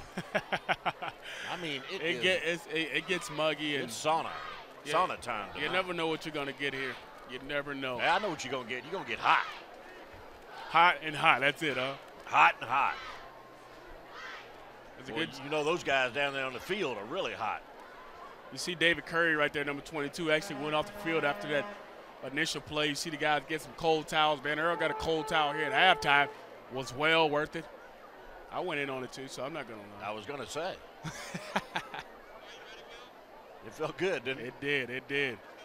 And every time he moves, look at that cramp comes back. Oh. They are not fun. I've had plenty of those in my day. Debilitating, aren't they? Man, they lock you down. They really do. It's amazing. 2:40 has been played here in the second half. McEachern started with a good drive that stalled on the 32 of Buford. The Wolves have taken over on downs and intended and picked off on the tip pass. That's number 8, Brian O'Kay, the strong safety, and the Indians are back in shape. And I believe it was Julian Rochester who tipped the pass, or maybe it just went through the receiver's hands. Yeah, it was a catchable ball. He should have caught it. This is on the receiver. He has to catch that. It goes through his hands. And a good job, cool, ready back in the back to come down with it. McEachern now in another great position. Can they capitalize? You see the replay. This is a catchable football. He has to catch this. It hits him, it bounces off, and waiting hands ready for it. Went through the hands of Aaron Auer, and the return on the pick was 24 yards down to the 25. 1st and 10 for the Indians. Hockman to the end zone, wide open, touchdown! McEachern, number 21, T.J. Ramey. That's usually what you do off a turnover. You take a shot. You take a shot. That's a good job of taking a shot by McEachern. The big play down. He had time to throw the football. The play action held the linebackers. Safeties got caught looking in the backfield. And T.J. just runs right by him, wide open in the end zone. Nice throw and catch by Bailey Hockman. Turnovers have been crucial for McEachern to score their points tonight. On for the PAT. And it's good. Cesar Dominguez. So with 8:52 remaining in the 3rd quarter, McEachern has retaken the lead here over the defending state champion Buford Wolves.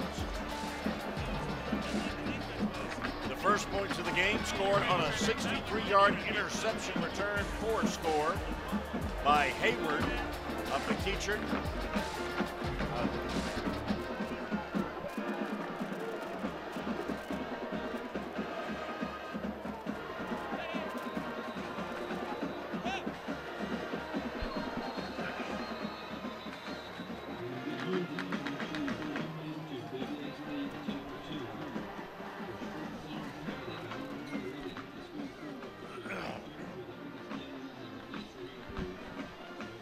Just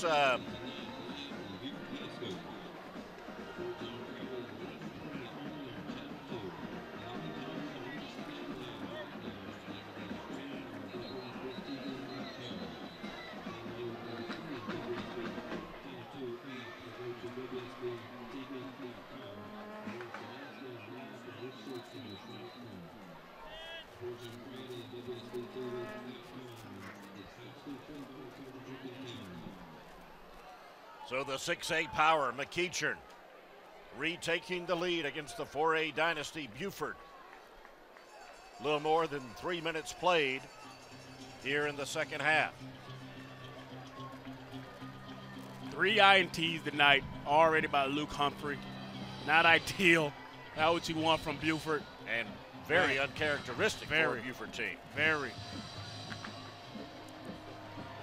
Looks like they found themselves in a fight.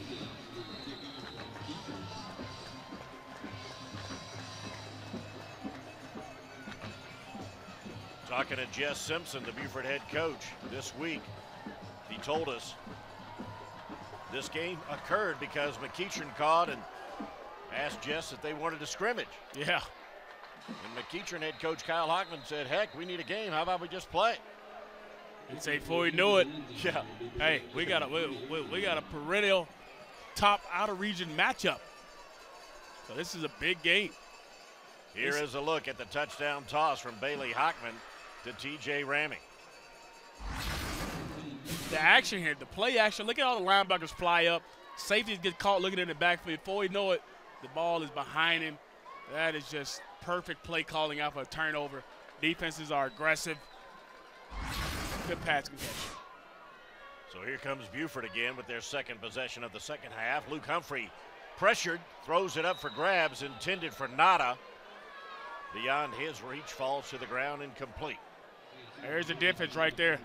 Getting some pressure on him. It looks like the quarterback looks like he's got some cramp issues going on. Absolutely. Luke's kind of struggling right now. DJ talking about the Buford quarterback, Luke Humphrey. on his back inside his own 10-yard line. Backup quarterback number 13, Mike Roof. Just looking a to get sophomore. some action. Yeah, looking to get some action here.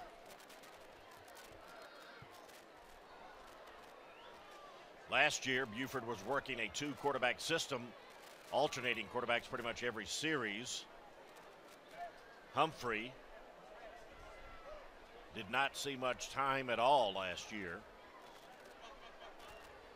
Taking over this year as a senior.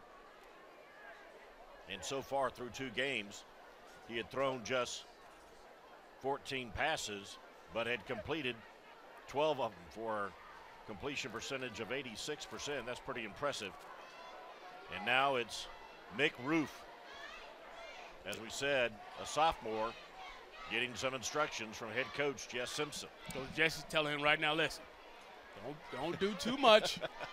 All we need you to do is manage this game right now. You know exactly what a coach is telling a young guy, right? And this is a critical point in the game. Yes, it is. McEachern's up 13-12. Buford's kind of backed up a little bit. Do you think it might be more than a cramp with the way they're helping him off? If he's got cramps in his thighs, he's going to need that help. Okay. Because anytime he's going to push off on it, it's going to lock up on him. So he's trying to put as less pressure on there as possible.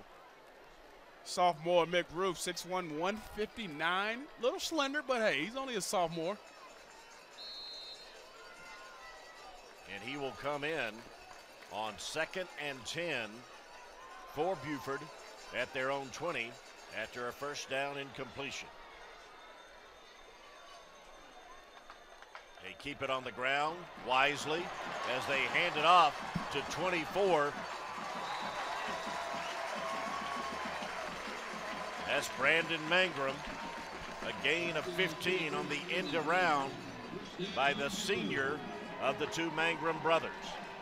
Nice job here. They fake the isolation, come around with the reverse in, loses containment. And as soon as he runs, he's catching cramps coming off as well. This is going to be a hot second half. A lot of guys are catching cramps. 1st and 10 for the Wolves inside to Joshua Thomas. A little extracurricular, but no flag. And there you see Mangrum walking off some cramps. That's what you want right here. These fellas forgot to drink a lot of water at halftime. Yeah, this game's starting to get a little chippy. Yeah, both teams are starting to feel it. 13-12, tight game. Big out-of-region game. A lot of bragging rights. Under the 8-minute mark here in the 3rd period.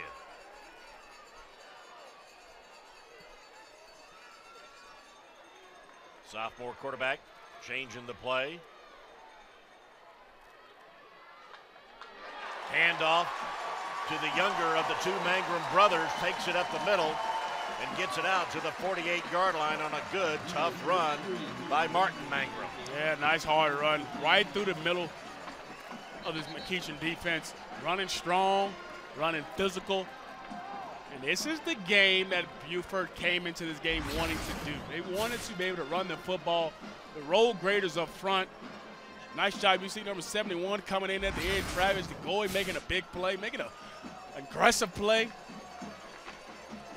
Big Travis DeGoey, 6'2", big senior. Another first down for the Wolves. Now working from their own 48.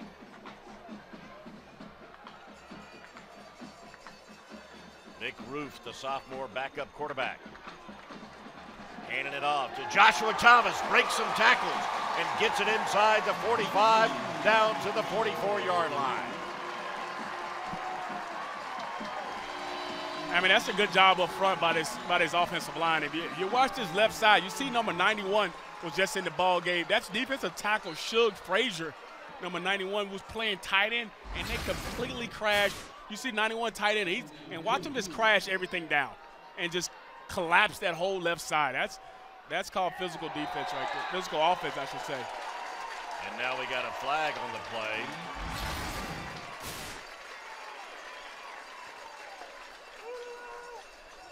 As Mick Roof, the backup quarterback, able to draw the Indians defense off sides, 5 free yards. First down.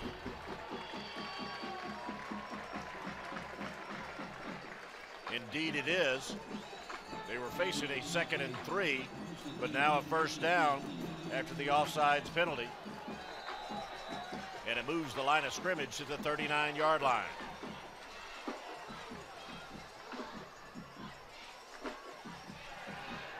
Roof's first pass of the game. Incomplete, and Isaac Nada was the intended receiver, and flags come out. Looks like it's going to be pass interference against the Indians as another one of their players is slow to get up.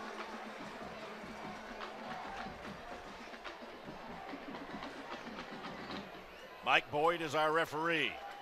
Pass interference is the call on McEachern.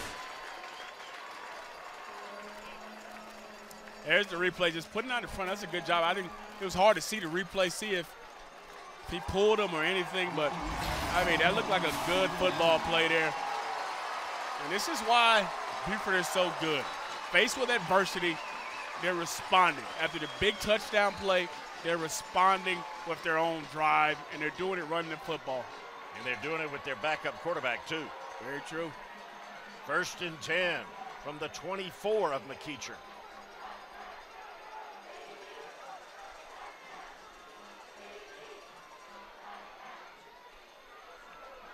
Back on the left side to Mangrum.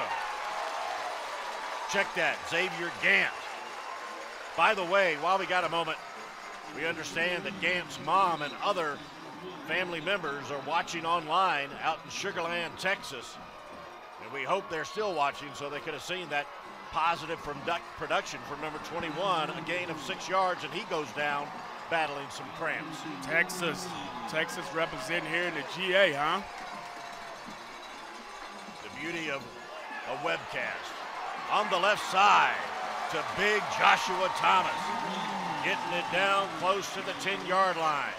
This is the pound and ground, or the ground and pound, excuse me, that Buford is known for, and boy, are they using it effectively right now. They got some beef up front right now. We just talked about 91 Shug Frazier. You see him in the ball game right now playing tight end.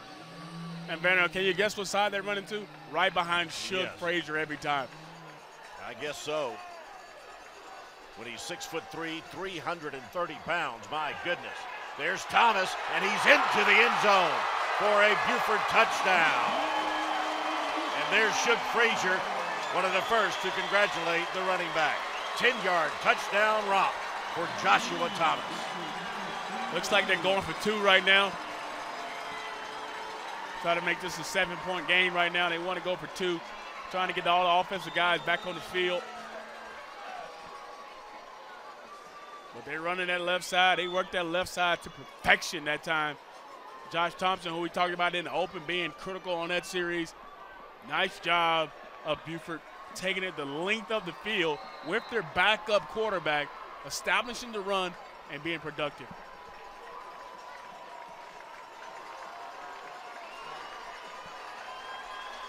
Nine-play drive that started at their own 20. Their starting quarterback, Luke Humphrey, left the field after the first play of the drive, and Mick Roof has done a great job on in relief. Going for 2, Roof will run it in himself to the corner. The 2-point conversion is good for Roof and the Buford Wolves, and they increase their lead to 7 points at 20-13, but we might have a flag. Oh, he moved. The wingman moved right before the play started. I think he thought he was supposed to go in motion. So that'll wipe off the 2-point conversion. And the lead will be 5 at 18-13. Looks like they're going to kick it here. Going back to 1 now. A little far away to go for 2, so they're going to kick it.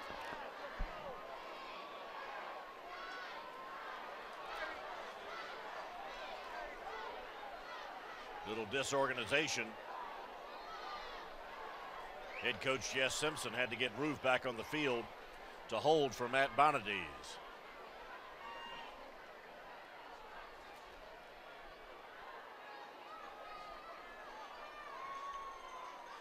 Kick is up. And kick is good. So with 5:43 remaining in the third quarter, Buford runs a 9-play, 80-yard drive, capped off by A 10-yard touchdown run from Joshua Thomas. Back with more after this.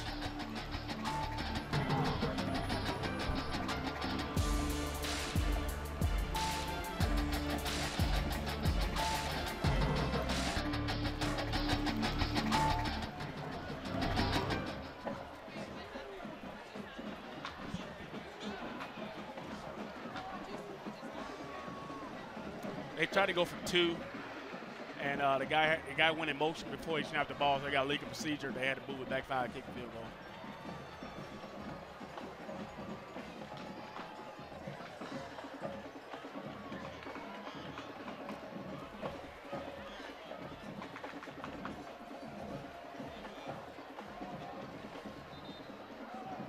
Sounds good.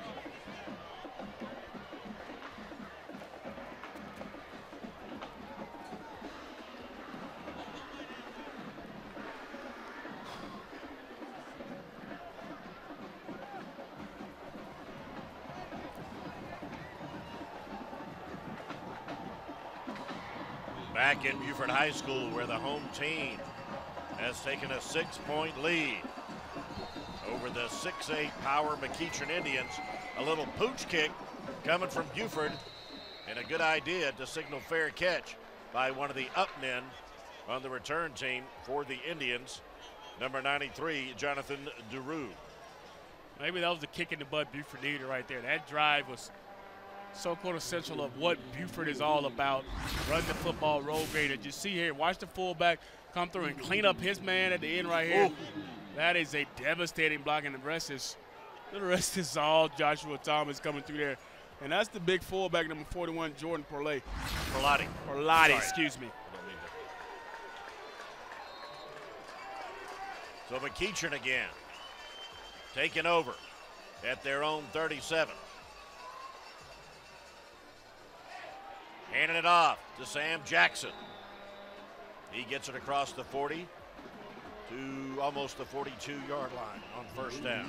Nice run on first down. Good positive yardage play. That's what McEachern has to do. They got to stay ahead of the chains. When they get behind the chains, where they have the issues, stand ahead of the chains, look for them to come out and possibly throw that little 5-yard hitch that they're used to.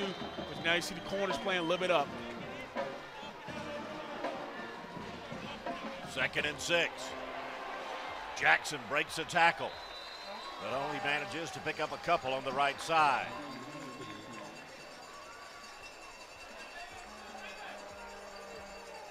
It's coming a physical game. You see running backs and receivers, everybody blocking on the outside. There's some hitting, serious hitting going on. Safety's coming down out the box, hitting guys.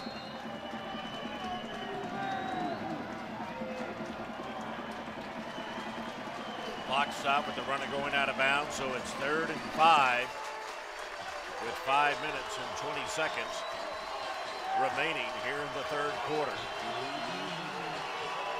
Big 3rd down for quarterback Bailey Hockman in the McEachern offense.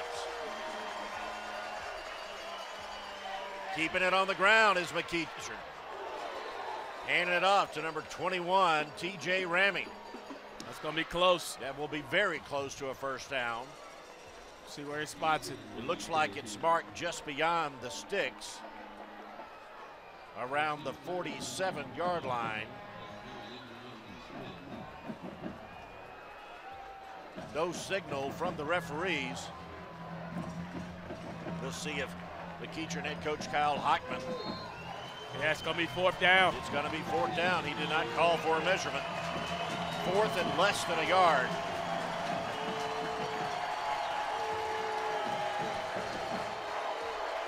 Hockman working from the gun, but he has less than a yard to go. Hockman trying the hard count. Now he calls timeout. No, I'm sorry. He looks over for audibles from his dad, head coach Kyle Hockman. Oh, and a man jump on the left side of McEachern, and that will cost them. That's going to force the punt. That's so unfortunate because I want to see if they could possibly pick that up. Oh, that's so unfortunate. Ankrum and Kouame on the left side. I believe it was the guard, Kouame, who jumped. Yeah, you see Coach Hockman right there. He's a little frustrated at that. He wanted a chance to go for it at that 4th down. 8th penalty of the game against McEachern. Back to punt for the Indians. Chris Hernandez. Kicks it down the left side, rolls inside the 20 and inside the 15. A good Indian roll, but now their defense needs to step up. That's a must. You got to wonder if Buford's going to come back with it. You see quarterback. Oh, look at quarterback. Luke Humphrey is having an issue. Look like they're checking to make sure it's checking blood his pulse pressure and everything. Make sure everything's good. He does look like he's out of it a little bit.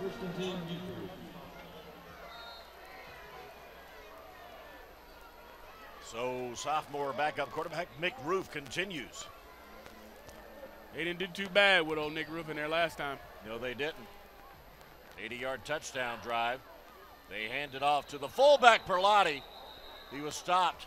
Forward progress, even though he was not down. He rolled out of there. Perlotti does not want to go down. No, he's a big man. He is. Or a big boy. I don't think he's a man yet. Well, he's a senior.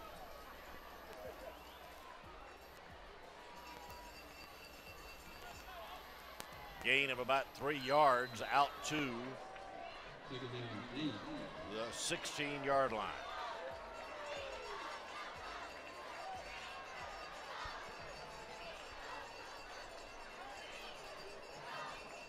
It is 2nd down and 8.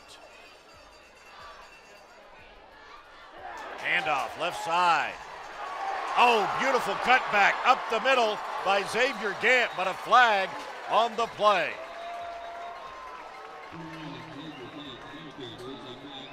Preliminary call is holding against the offense, so that good run by Xavier Gant, the junior, will not count.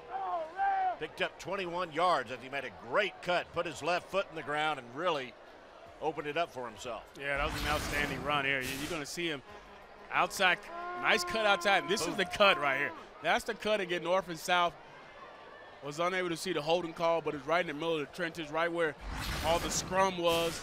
But it doesn't take away from the excellent run from Xavier. No, it comes back, but that's an outstanding run by him.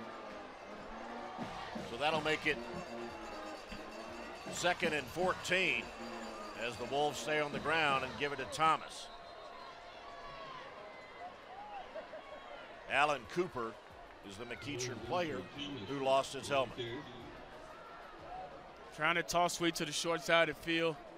Trying to get them outnumbered to that short side. Not getting exactly what they wanted. Trying to get into their power back, Josh Thomas. Big 3rd down here. Do they allow Mr. McRoof to throw the football here on a key 3rd down, backed up with the momentum? 3rd and 11. No, they keep it on the ground, but good blocking up front provides a great hole for Thomas, and he is threatening the 1st down marker. Let's see where they spot it, but we got another flag on the ground. Illegal motion. Illegal motion.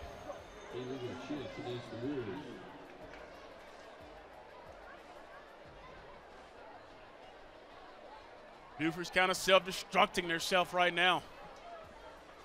Big penalties on this drive has really hurt them. They picked up key 1st downs running the football, but every time they had some big runs, it's called back because of penalty. By the way, we want to send out our thank you to the Gwinnett Daily Post for showing this big game tonight on their website. Be sure to check out the Blitz for complete coverage of Gwinnett County football at GwinnettBrettSports.com. Big run by Mangrum, close to the 20-yard line. And we also want to thank the Gainesville Times for showing the game. They've got complete coverage of high school football around Gainesville and Hall County at GainesvilleTimes.com. Big play, big hole here, one-on-one with the safety. That's what you want. But big 3rd down, they were willing to give up some underneath stuff to hold them before you get a 1st down. Costly timeout here for McEachern. I'm sure they're going to need that going into the 4th quarter, but they got to make sure they got everybody lined up. That is costly. You don't need to burn one there. Less than 2 minutes to go here in the 3rd quarter. Along with DJ Shockley, I'm Van Earl Wright. And you're watching Friday Night Football from the Channel 2 Sports Zone. You know, right here on WSBTV.com. McEachern's going to get some good field position here. Coach is trying to fire the Buford guys up to stay into it. Still a tough game. McEachern is going to get great field position, barring something crazy here on the punt. But McEachern's going to have a good chance to go down and be able to tie this ball game up. Facing a 4th and 5 inside their own 20. Buford forced to punt it away.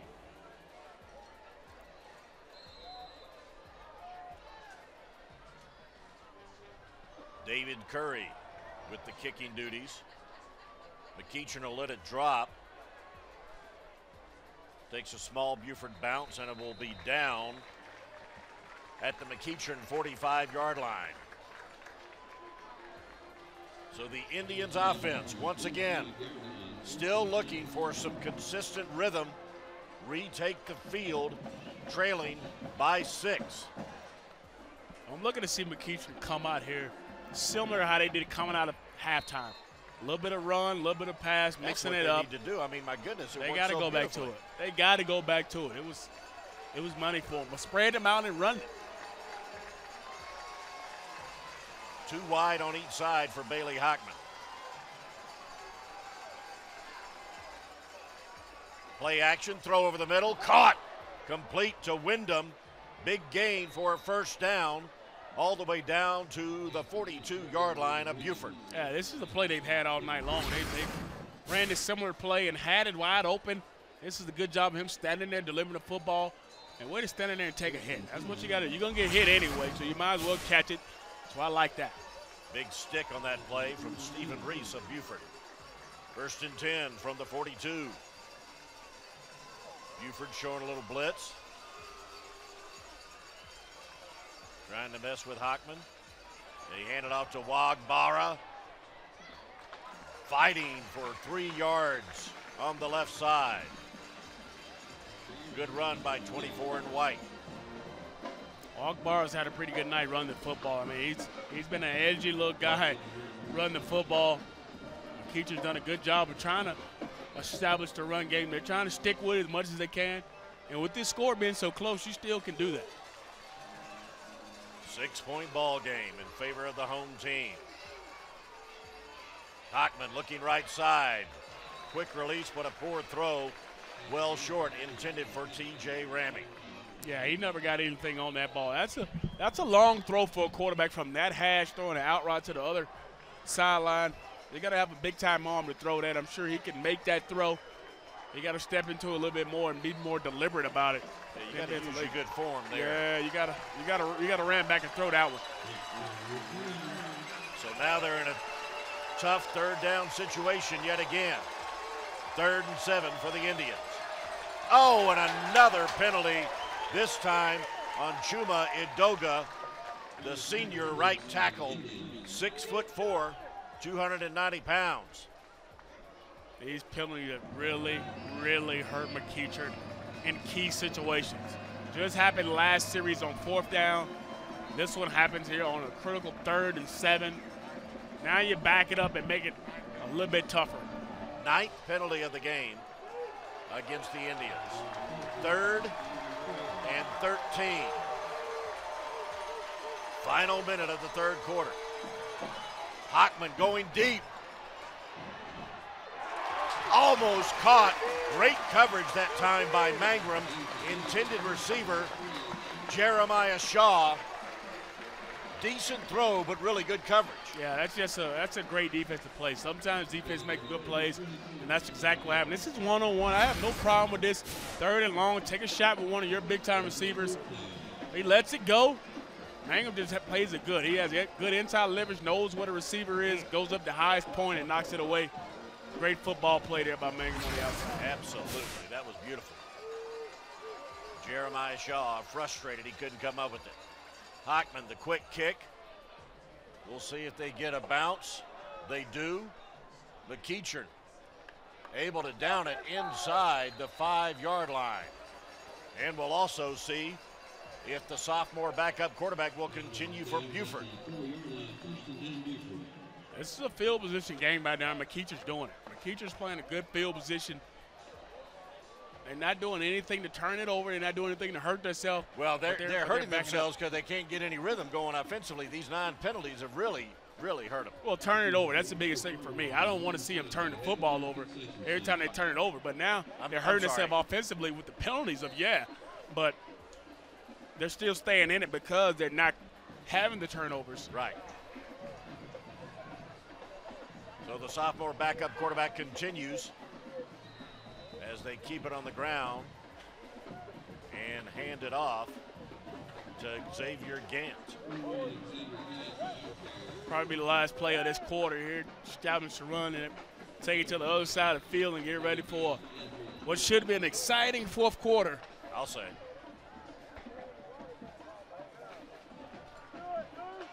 And that will bring us to the end of the third period. Buford has maintained control. They're the 4A dynasty, but McEachern is still in it. They're the 6A power. You're watching Friday Night Football from the Channel 2 Sports Zone on WSBTV.com, presented by the Georgia Lottery.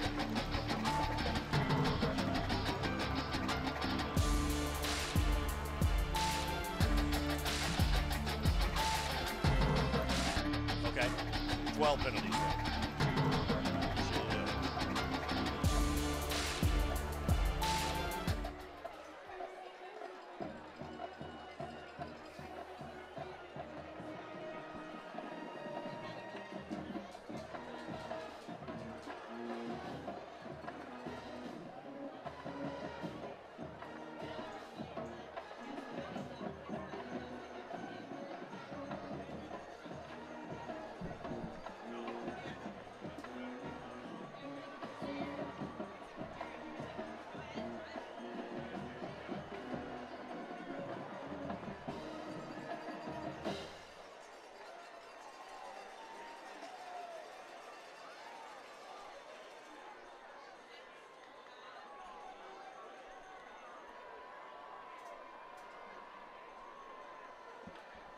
Here we go with the fourth period from Buford High School.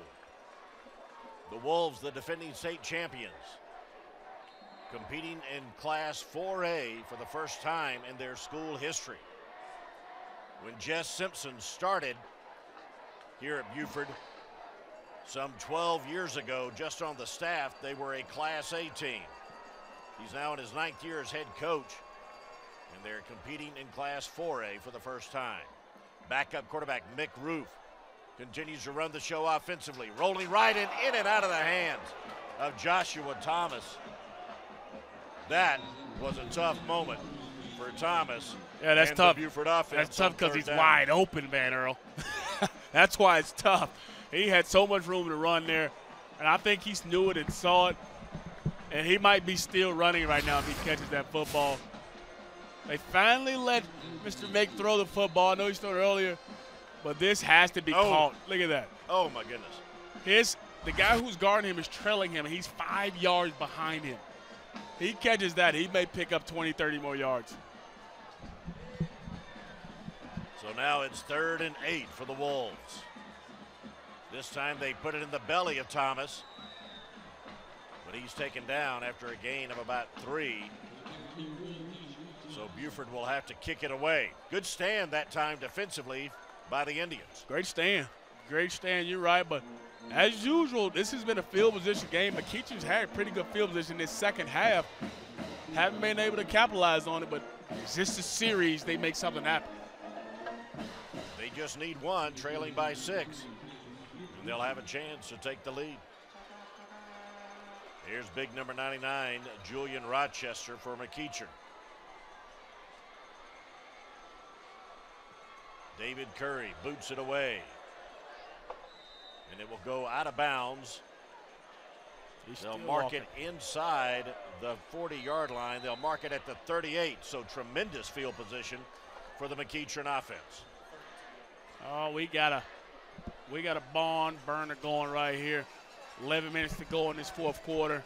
McEachern, great field position. Chance to knock off the defending state champs. Well, as a 6A team, it would not really be an upset also as a preseason #1, but then lost their opener. McEachern is expected to win, I guess, but when you consider the opponent is Buford, the dynasty, maybe a lot of people were picking Buford. Hockman on first down. Quick completion on the left side to Tyler Smith. Minimal gain, but a positive play. Benner, you know what? I really think with these two schools, how well they've done in recent past, that you throw the 6A out, you throw the 4A out. You know, this is just quality football with two great opponents. So, you know, it comes down to who wants it more in these last 10 minutes, but both these are great schools with great tradition. That's a good point, DJ. Approaching the 10.5 mark of the fourth period. Hockman taking the shotgun snap, looking right, looking down the middle. He's got a man. Ooh. Oh, but well overthrown, intended for Xavier Gant. Wow, that would have set Sugar Land, Texas on fire right there, baby. Yeah, that was an outstanding route. You're going to see him stemming up. He steps into it pretty good. Has time. Everybody wish he can bring it down just a tad, but he had a step on it. If he could have capitalized on that, that would have been a big play for McEachern. So now another third down situation for the Indians. 3rd and 5 from the Buford 32-yard line. Hockman trying a hard count. Taking the snap, play action, moving to his right, throwing a laser over the middle, intended for Wyndham, but he could not bring it in. Ball drops to the ground. That's a nice pass. That's a ball you got to come up with. This is a big-time game. Big-time players got to come up with those. That's a good job of throwing it. I mean, he had a little. That was a frozen rope he threw. It was a frozen rope, but he also had some traffic in there. But I thought he beelined it. Good job of moving to his right. That's a bang-bang play right there. That's a good job by the safety, though. That's a bang-bang play. So they're going for it again on 4th and 4.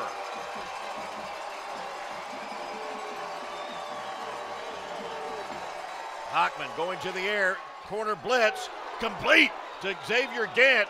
But will they mark it for a first down? It looks like they will, as the linesman forward momentum gets him every time. Forward goes momentum. To the 27-yard line, and that'll be enough for a first down. That's a big play right here. This is what we talk about. We keep talking about bang-bang plays. This is bang-bang catch, and he just holds on to it. You're going to get hit anyway. That's just a great job of another big stick by number 5 in green, Stephen Reese.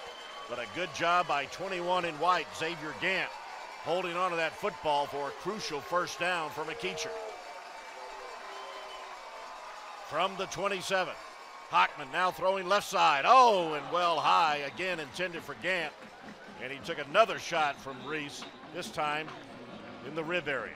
Yeah, he got to make a better catch right there. You see other guys coming off these cramps, or I'm not sure if he was a little injured, but this is the ball he has to bring down. He got to make these type of completions and move these chains. These are big throws he got to have. 2nd and 10.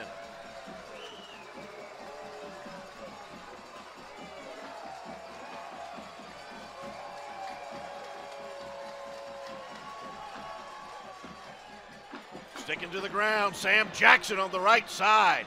Good strong run, good blocking by the right side.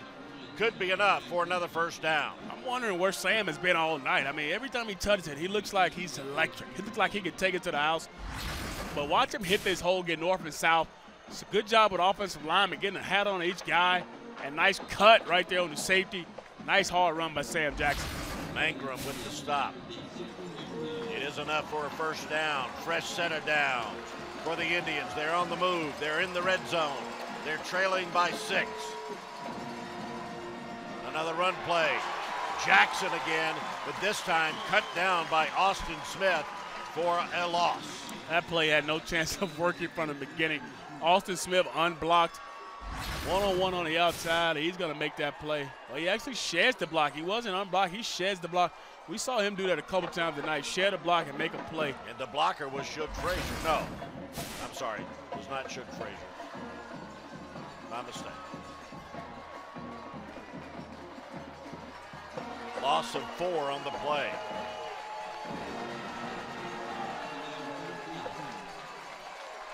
Second and 14. Again to the airs. Hockman has a man wide open. Touchdown, TJ Ramming. And McEachern has tied the game at 19. McEachern finally comes up with a big play, capitalizing on the great field position. Nice job of throwing the football by Bailey. 20-yard touchdown toss for McEachern. Awesome route by TJ Ramming on the outside. Corner route.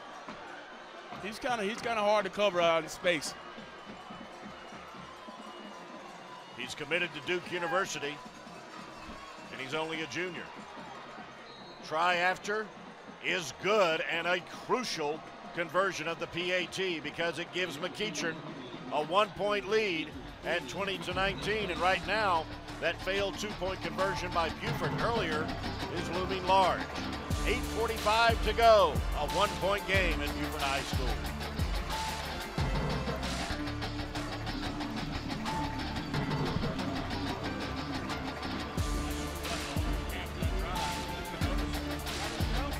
Oh, what?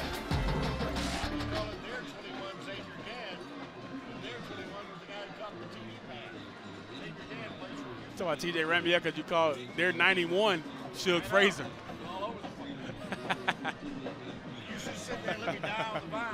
You said no.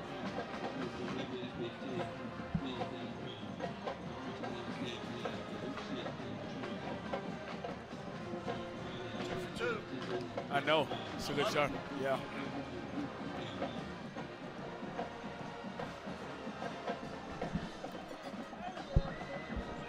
See what this backup's about.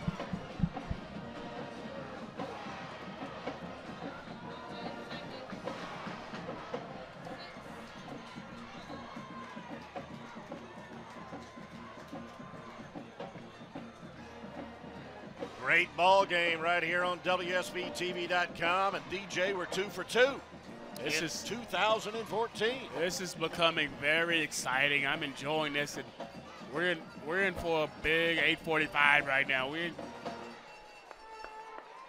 had a great game last week as North Cobb rallied to defeat North Gwinnett at home. They were trailing by 16, and now we got a great back-and-forth contest between two excellent programs. McEachern has just retaken the lead for the 3rd time in this game.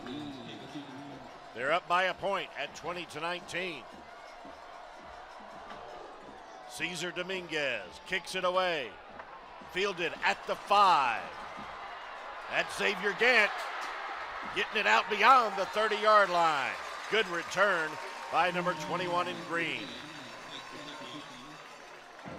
A 27-yard return, excuse me. Yeah, backup steals in. Backup McRoof is still in. Looks like they're going to take him all the way to the end. Luke Humphrey went out earlier with some cramps. Nice tight shot there, number 21, Xavier Gant, for the folks watching in Sugar Land, Texas. I say that again because one of the Buford assistant coaches said, you got to give a shout out. You've got a lot of family who's going to be watching this game on your website, WSBTV.com. We like to give love on here. 1st and 10 for the Wolves. Up the middle is Mangrum. McEachern player loses his hat. Good gain, though, on 1st down for the Wolves. I would expect nothing else but the run game here. They got at least get in field goal range. They got 8 minutes left. A lot of time on the clock. Still got 3 timeouts, so they got plenty of stuff if they want to do here. But this is an ideal situation for pound and ground, isn't it? Ideal. 8 minutes, run the clock out. 2nd and 3 from the 39. Over to Joshua Thomas. Picks up the 1st down.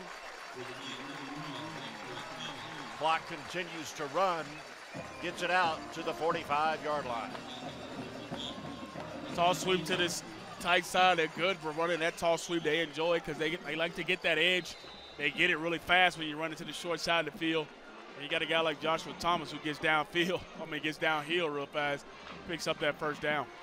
Now under 8 minutes to go. Fresh set of downs for the team in green. Evan Cooper, the quickness on display for number 6. You just saw a little thunder. It looks more like lightning as well. Once he caught the edge, it was a chance he could go to the house with it. He definitely had a great chance. And watch it just cut off his edge. Watch his right side seal everything off. Number 4 loses edge from McEachern. He has to do a better job of holding that edge. Good play that time by Hayward to knock Cooper out of bounds. 2nd and 2. Again, it's Cooper, this time left side. Quick first step. Finally slowed down by Cameron McGee. He's so close. You can see it. He's so close. Look at the vision. This time, McEachern doesn't lose the edge. He cuts back. It's a nice job of tackling as well, but even better run by Cooper. Another first down for the Wolves, now at the 41 of McEachern.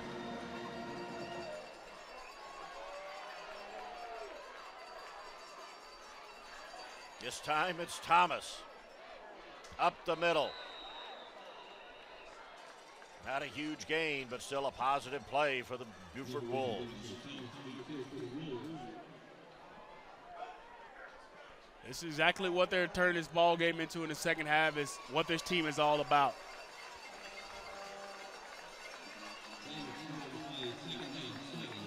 Head coach Jess Simpson continues to shuttle players in and out. This is a Buford football drive right here. Under 7 to go. Mangrum with it, breaking tackles, getting it close to the 30-yard line. And it looks like the Wolves are imposing their will on the Indian defense. Yeah, this is becoming just demeaning if you're McEachern looking at this drive. They've run the same toss sweep 4 times already on this drive. Missed tackle. Guys not wrapping up in the McEachern secondary, allowing for the extra yardage. Right there for 3rd and a yard. From the 32.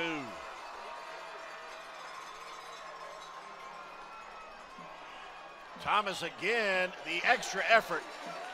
I believe he's got the first down. Yeah, between Thomas, between Cooper, between Xavier Grant, they have some backs here that can run the football. That can run the football and get downhill.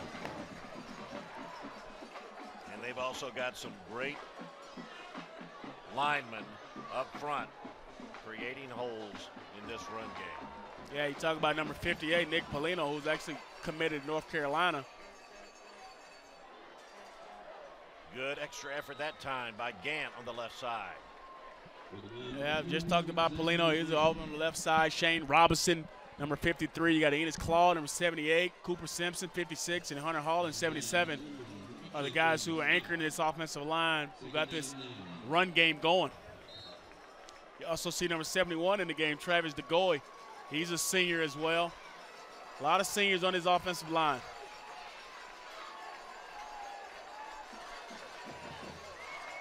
Another 6-man line. Pitch to Thomas, but a flag is thrown in the backfield of Buford. Going to be holding against the Wolves.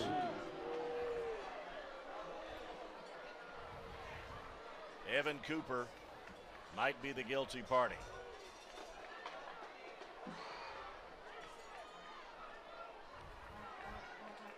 Mike Boyd is our referee. That's Jess Simpson, head coach of the Wolves. First miscue by Buford on this current drive. Moves them back to the 43-yard line. Makes it 2nd in Texas right here. Nice. 2nd and 23. Under 5 minutes to go. Buford trailing by a point.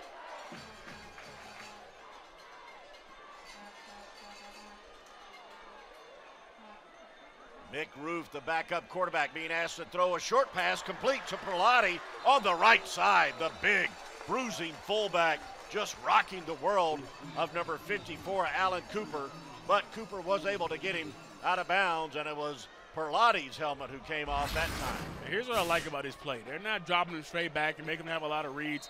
As soon as he comes out, there's his read right in front of him. Drop it off.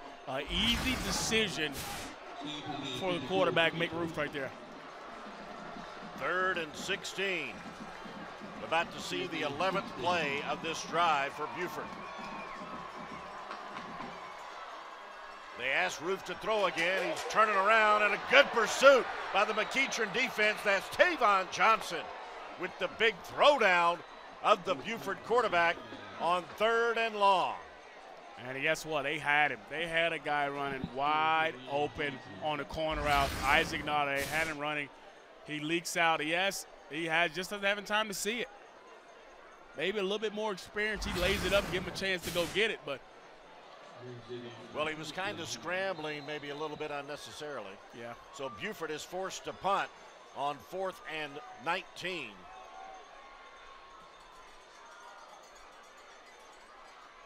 Curry is the kicker. Ramming is the man deep for the Indians. He'll let it go. It takes a quality Buford bounce inside the 10-yard line of the Indians. Here's what the game is won. Here's the game is won right here by Buford. Take the punt, push them back, and get a 3 and out. They still got timeouts on the clock, so they got time to stop the clock and be able to get the football back. If they stop them with a 3 and out, give them good field position off a punt, Buford still have a chance. And this is also the time when McEachern could seal the victory by picking up some crucial first downs with 3:40 to go. That's a shot of starting quarterback Luke Humphrey. Knocked out of the game early here in the second half. Still hasn't returned.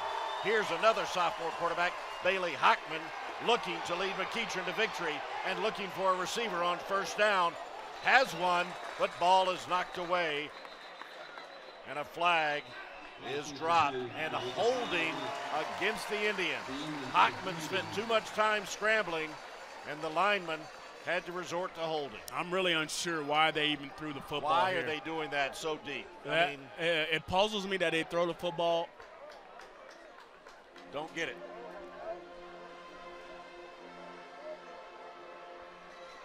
That's referee Mike Boyd explaining the situation to Buford head coach Jess Simpson. Will be half the distance to the goal line.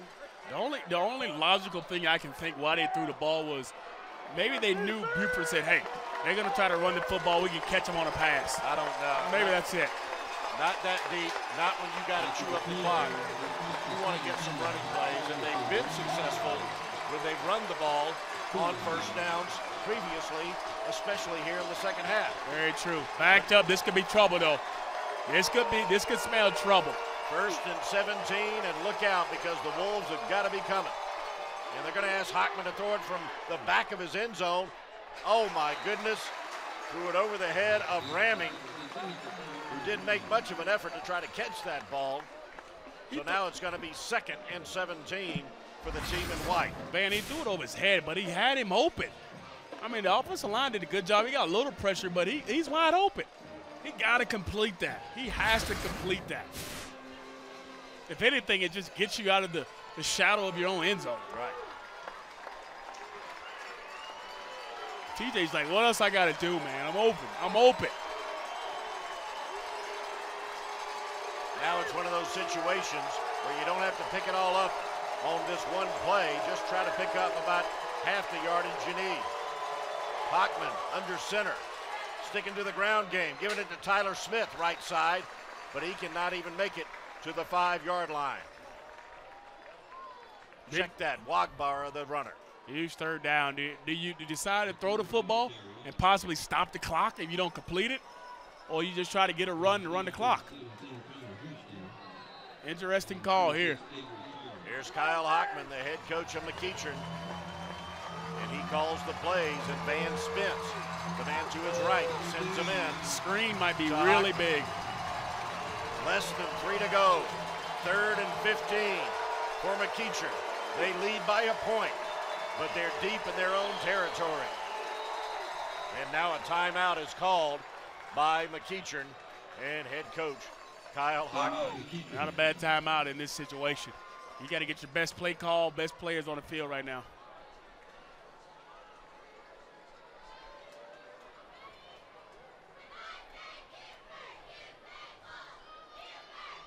Tough challenge for the Indians. 3rd and 15, just inside their own 5-yard line. Burning their second timeout of this second half. What is their head coach telling his offense right now, DJ? He's telling you, we got to make sure we take care of the football first. Whatever we do in the shadow of our own end zone, take care of the football right now. If you do anything else, you got to make sure you secure the football. And if they try to throw it, screen, draw, something that's going to give them maybe a run pass option on the outside, so it doesn't give them so much problem, especially if they can't complete it. So if they can't complete it, he can take off and run. 2:43 to go.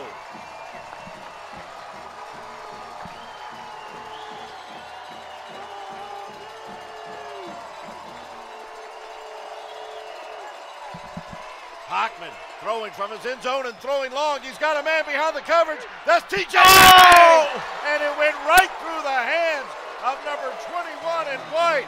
Oh, my goodness. Wow. Oh, wow, Van Earl. That was a 95-yard touchdown. Wow. I'm as shocked as TJ is right now. This is an excellent pass by Blank. Oh, man, look at this, right through the web. That's a perfect pass. That is painful. Oh, nice pass by Bailey Hockman, and TJ can't believe it. I can't believe it. He's ready to take his stuff off right now. He's like, I can't believe this. Wow. Now, last time they were backed up, they had an issue here at Van Earl. Hockman will kick it away. His poorest kick of the night. Fielded by Curry at the 45-yard line. Curry take it on one bounce. He's looking for the end zone, but he got knocked out of bounds inside the 15-yard line.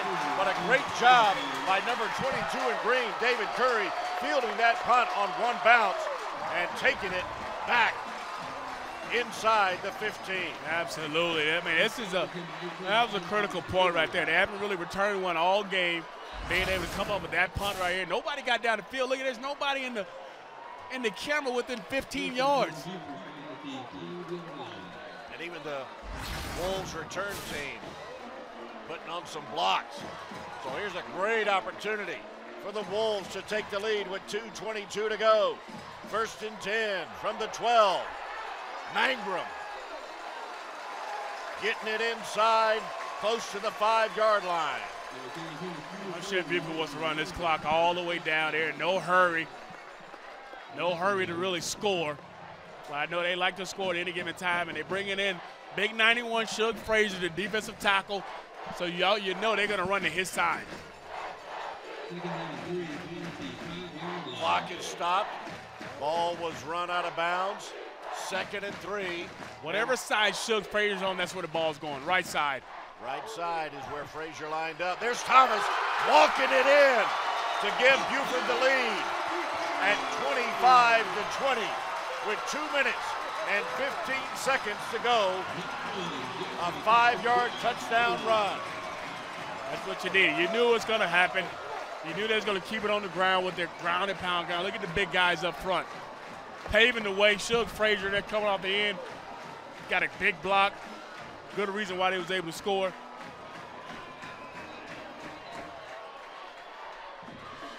Buford has taken the lead. And now they're going for 2 to try to make it 27-20.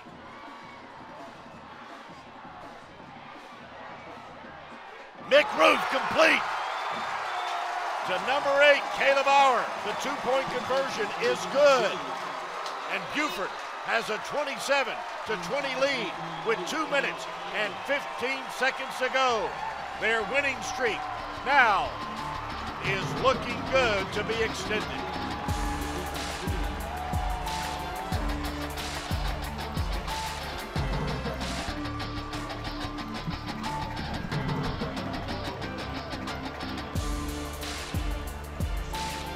We got something going over, baby.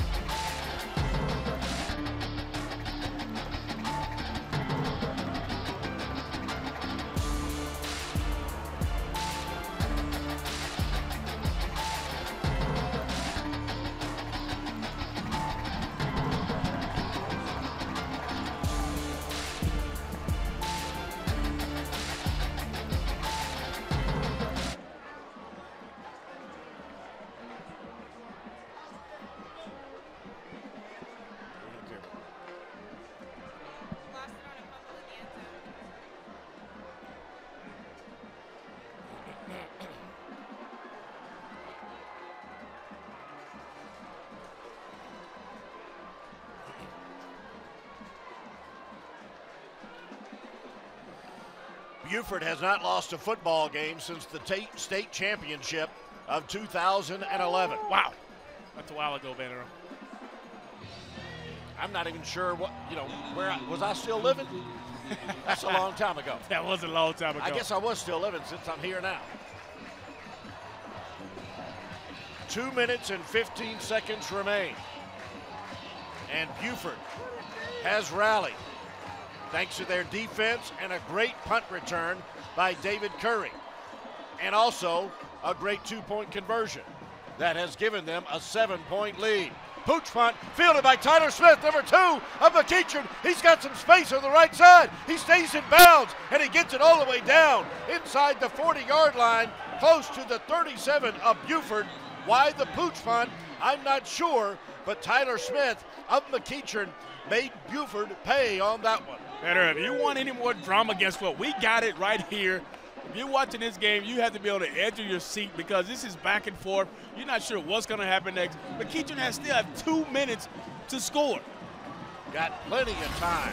They've been doing this pooch punt all night long, and guess what McEachern does? They put somebody there who can field it, and look at this run. He don't want to go out of bounds. Tough, hard running McEachern now with the football. 1st and 10. They hand it off to Sam Jackson. He gets it inside the 35-yard line. But again, as we approach the 2-minute mark, we go under 2 minutes. McEachern has plenty of time. Plenty of time, 1 minute and 50 to go. They can still do whatever they want with the football. They're going to have to take a shot sooner or later. They know they got to do it. It's T.J. Rabbit. 2nd and 8, quick release by Bailey Hockman. Complete on the right side to Jeremiah Shaw. Right at the 30-yard line.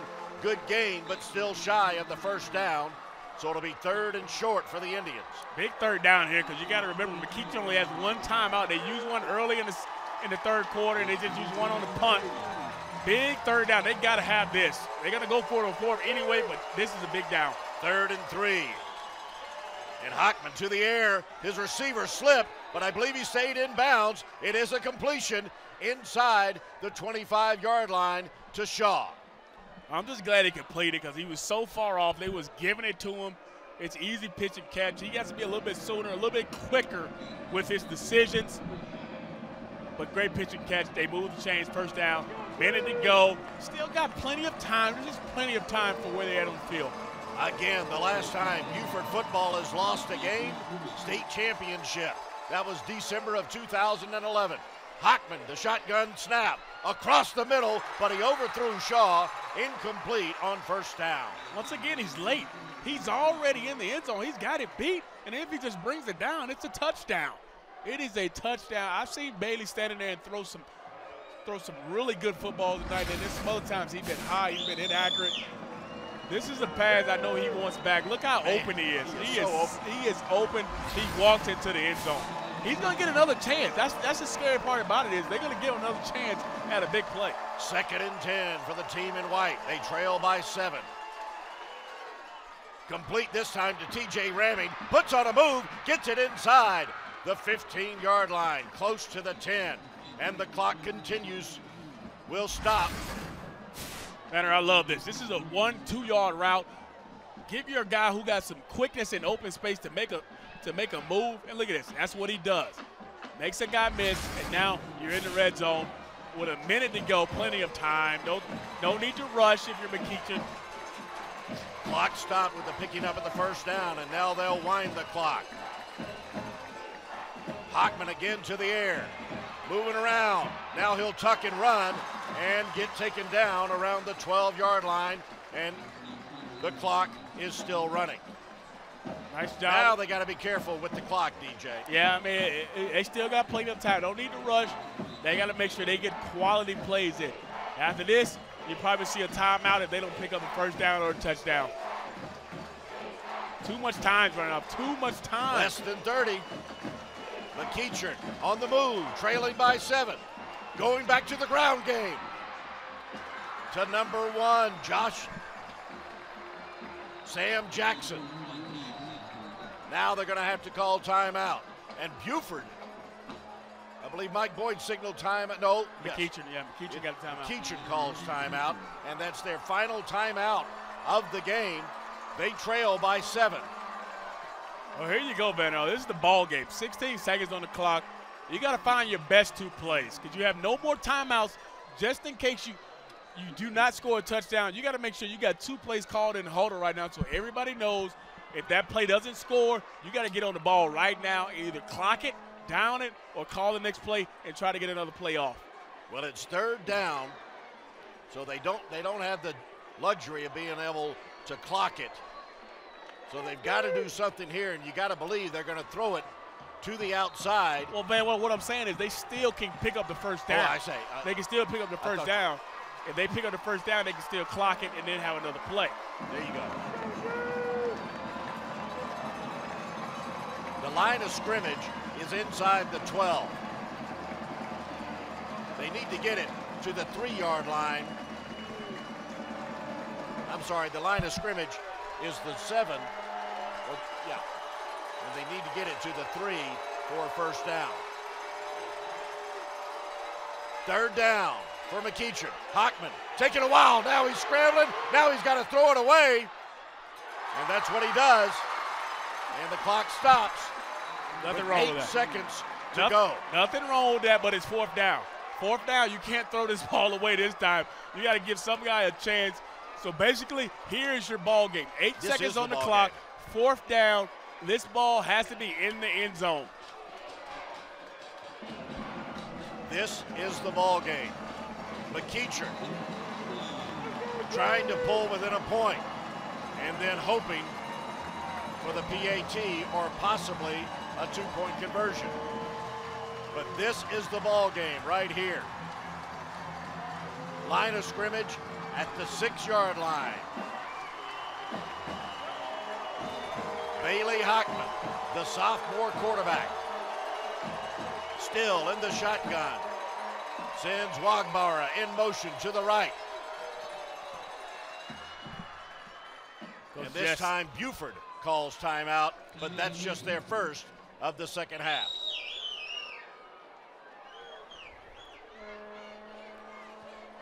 No problem with that timeout. They needed that timeout. They got to make sure they're set up just as well as McEachern's set up. They got to have their best defense in. Do you want to sit back? Here's Buford's dilemma. Buford looks at this 4th down. You don't want to allow him to sit back there and have time to see what's going on.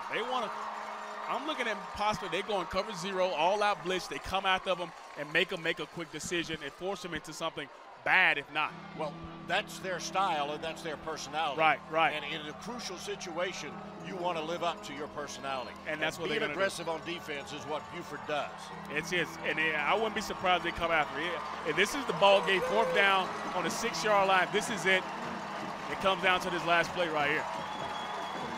The Buford crowd behind their bench. All of them on their feet. 4th down for McEachern. They're 6 yards away from the end zone. A touchdown would pull them to within 1. 3 wide on the left side for Bailey Hockman. He rolls to his left. He's pressured. He throws towards the end zone and it's knocked away. David Curry with the defense. And 1 second remains 2 seconds on the game clock. Buford's winning streak remains intact. Wow. As they welcome a 6A power into their own building and knock them off. Buford hasn't lost a football game since December of 2011. That's an ending for you. This is a full 4-quarter game from two powerhouses. What else would you expect coming down to the wire on 4th down? That could have went either way.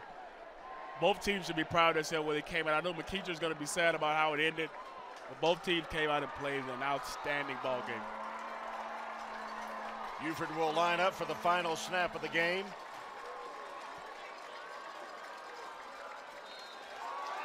And the Wolves pull off a come-from-behind victory. Look at Jess Simpson. How happy is he? A crucial punt return by David Curry. And then on the last offensive play of the game for McEachern, Curry knocks away the pass from Hockman. And the Wolves survive the Indians of McEachern.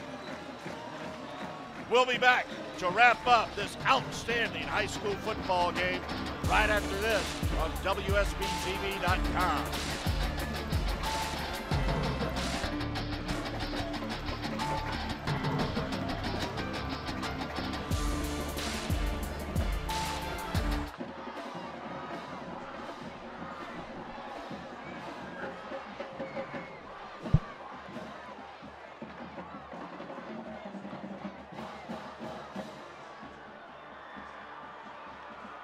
What can you do? You tell us. What can...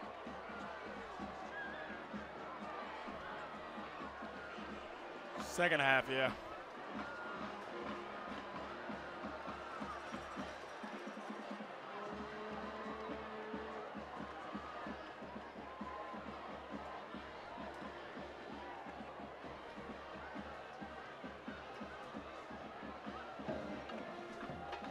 Whatever.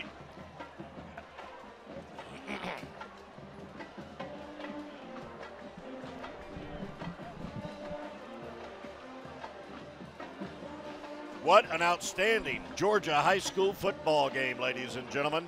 We're so glad you've been with us here on WSBTV.com as we have brought you this outstanding contest presented by the Georgia Lottery. Buford survives the McEachern Indians 27-20. Along with DJ Shockley, I'm Van Earl Wright.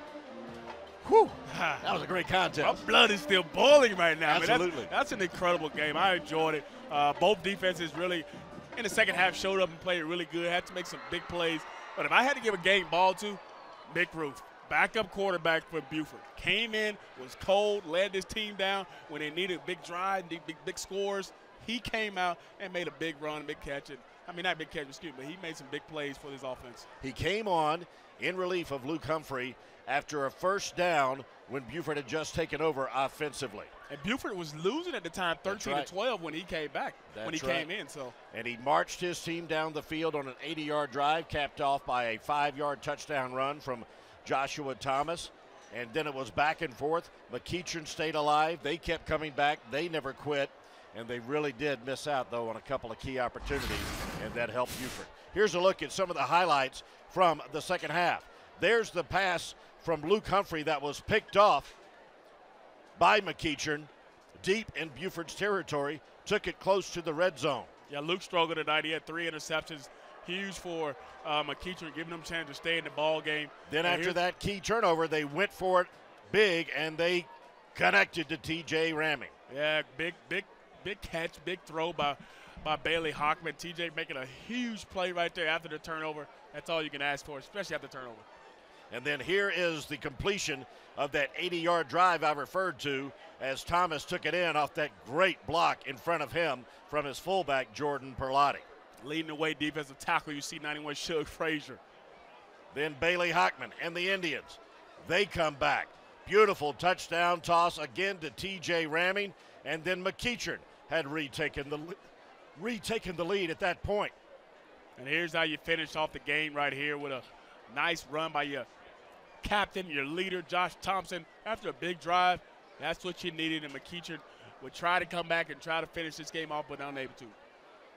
And this was the last-ditch effort by Hockman and the Indians, but knocked away by Curry. And again, it was a key punt return by number 22 in green that set up the game-winning score for the Buford Wolves. They converted on the two-point conversion, and that led to the final score of 27-20. Now the Indians, ranked preseason number 1 in the top classification in the state, lose their first 2 games of the season. What's going on there? You know, it's a tough opening week for them. I mean, they played 2 outstanding opponents. They played their hearts out tonight. You got to give them credit. They have nothing to hold their heads down about, but they just played a very good Buford team tonight. And I think, like we talked about during the telecast, you throw out the 6A, throw out the 4A. Both these teams are just elite programs and played awesome. And what do you take away from this for the Buford Wolves as they continue to win? Here's the thing about Buford. They battle adversity. They were down. Looks like they couldn't do anything on offense, but they found a way. Teams who know how to win find a way, and they did that tonight. And the Buford Wolves, so used to winning in dominating blowout fashion, as evidenced by last week's 56-0 victory, they win a huge come-from-behind game. They overcome a big challenge from McEachern, and they keep their winning streak intact.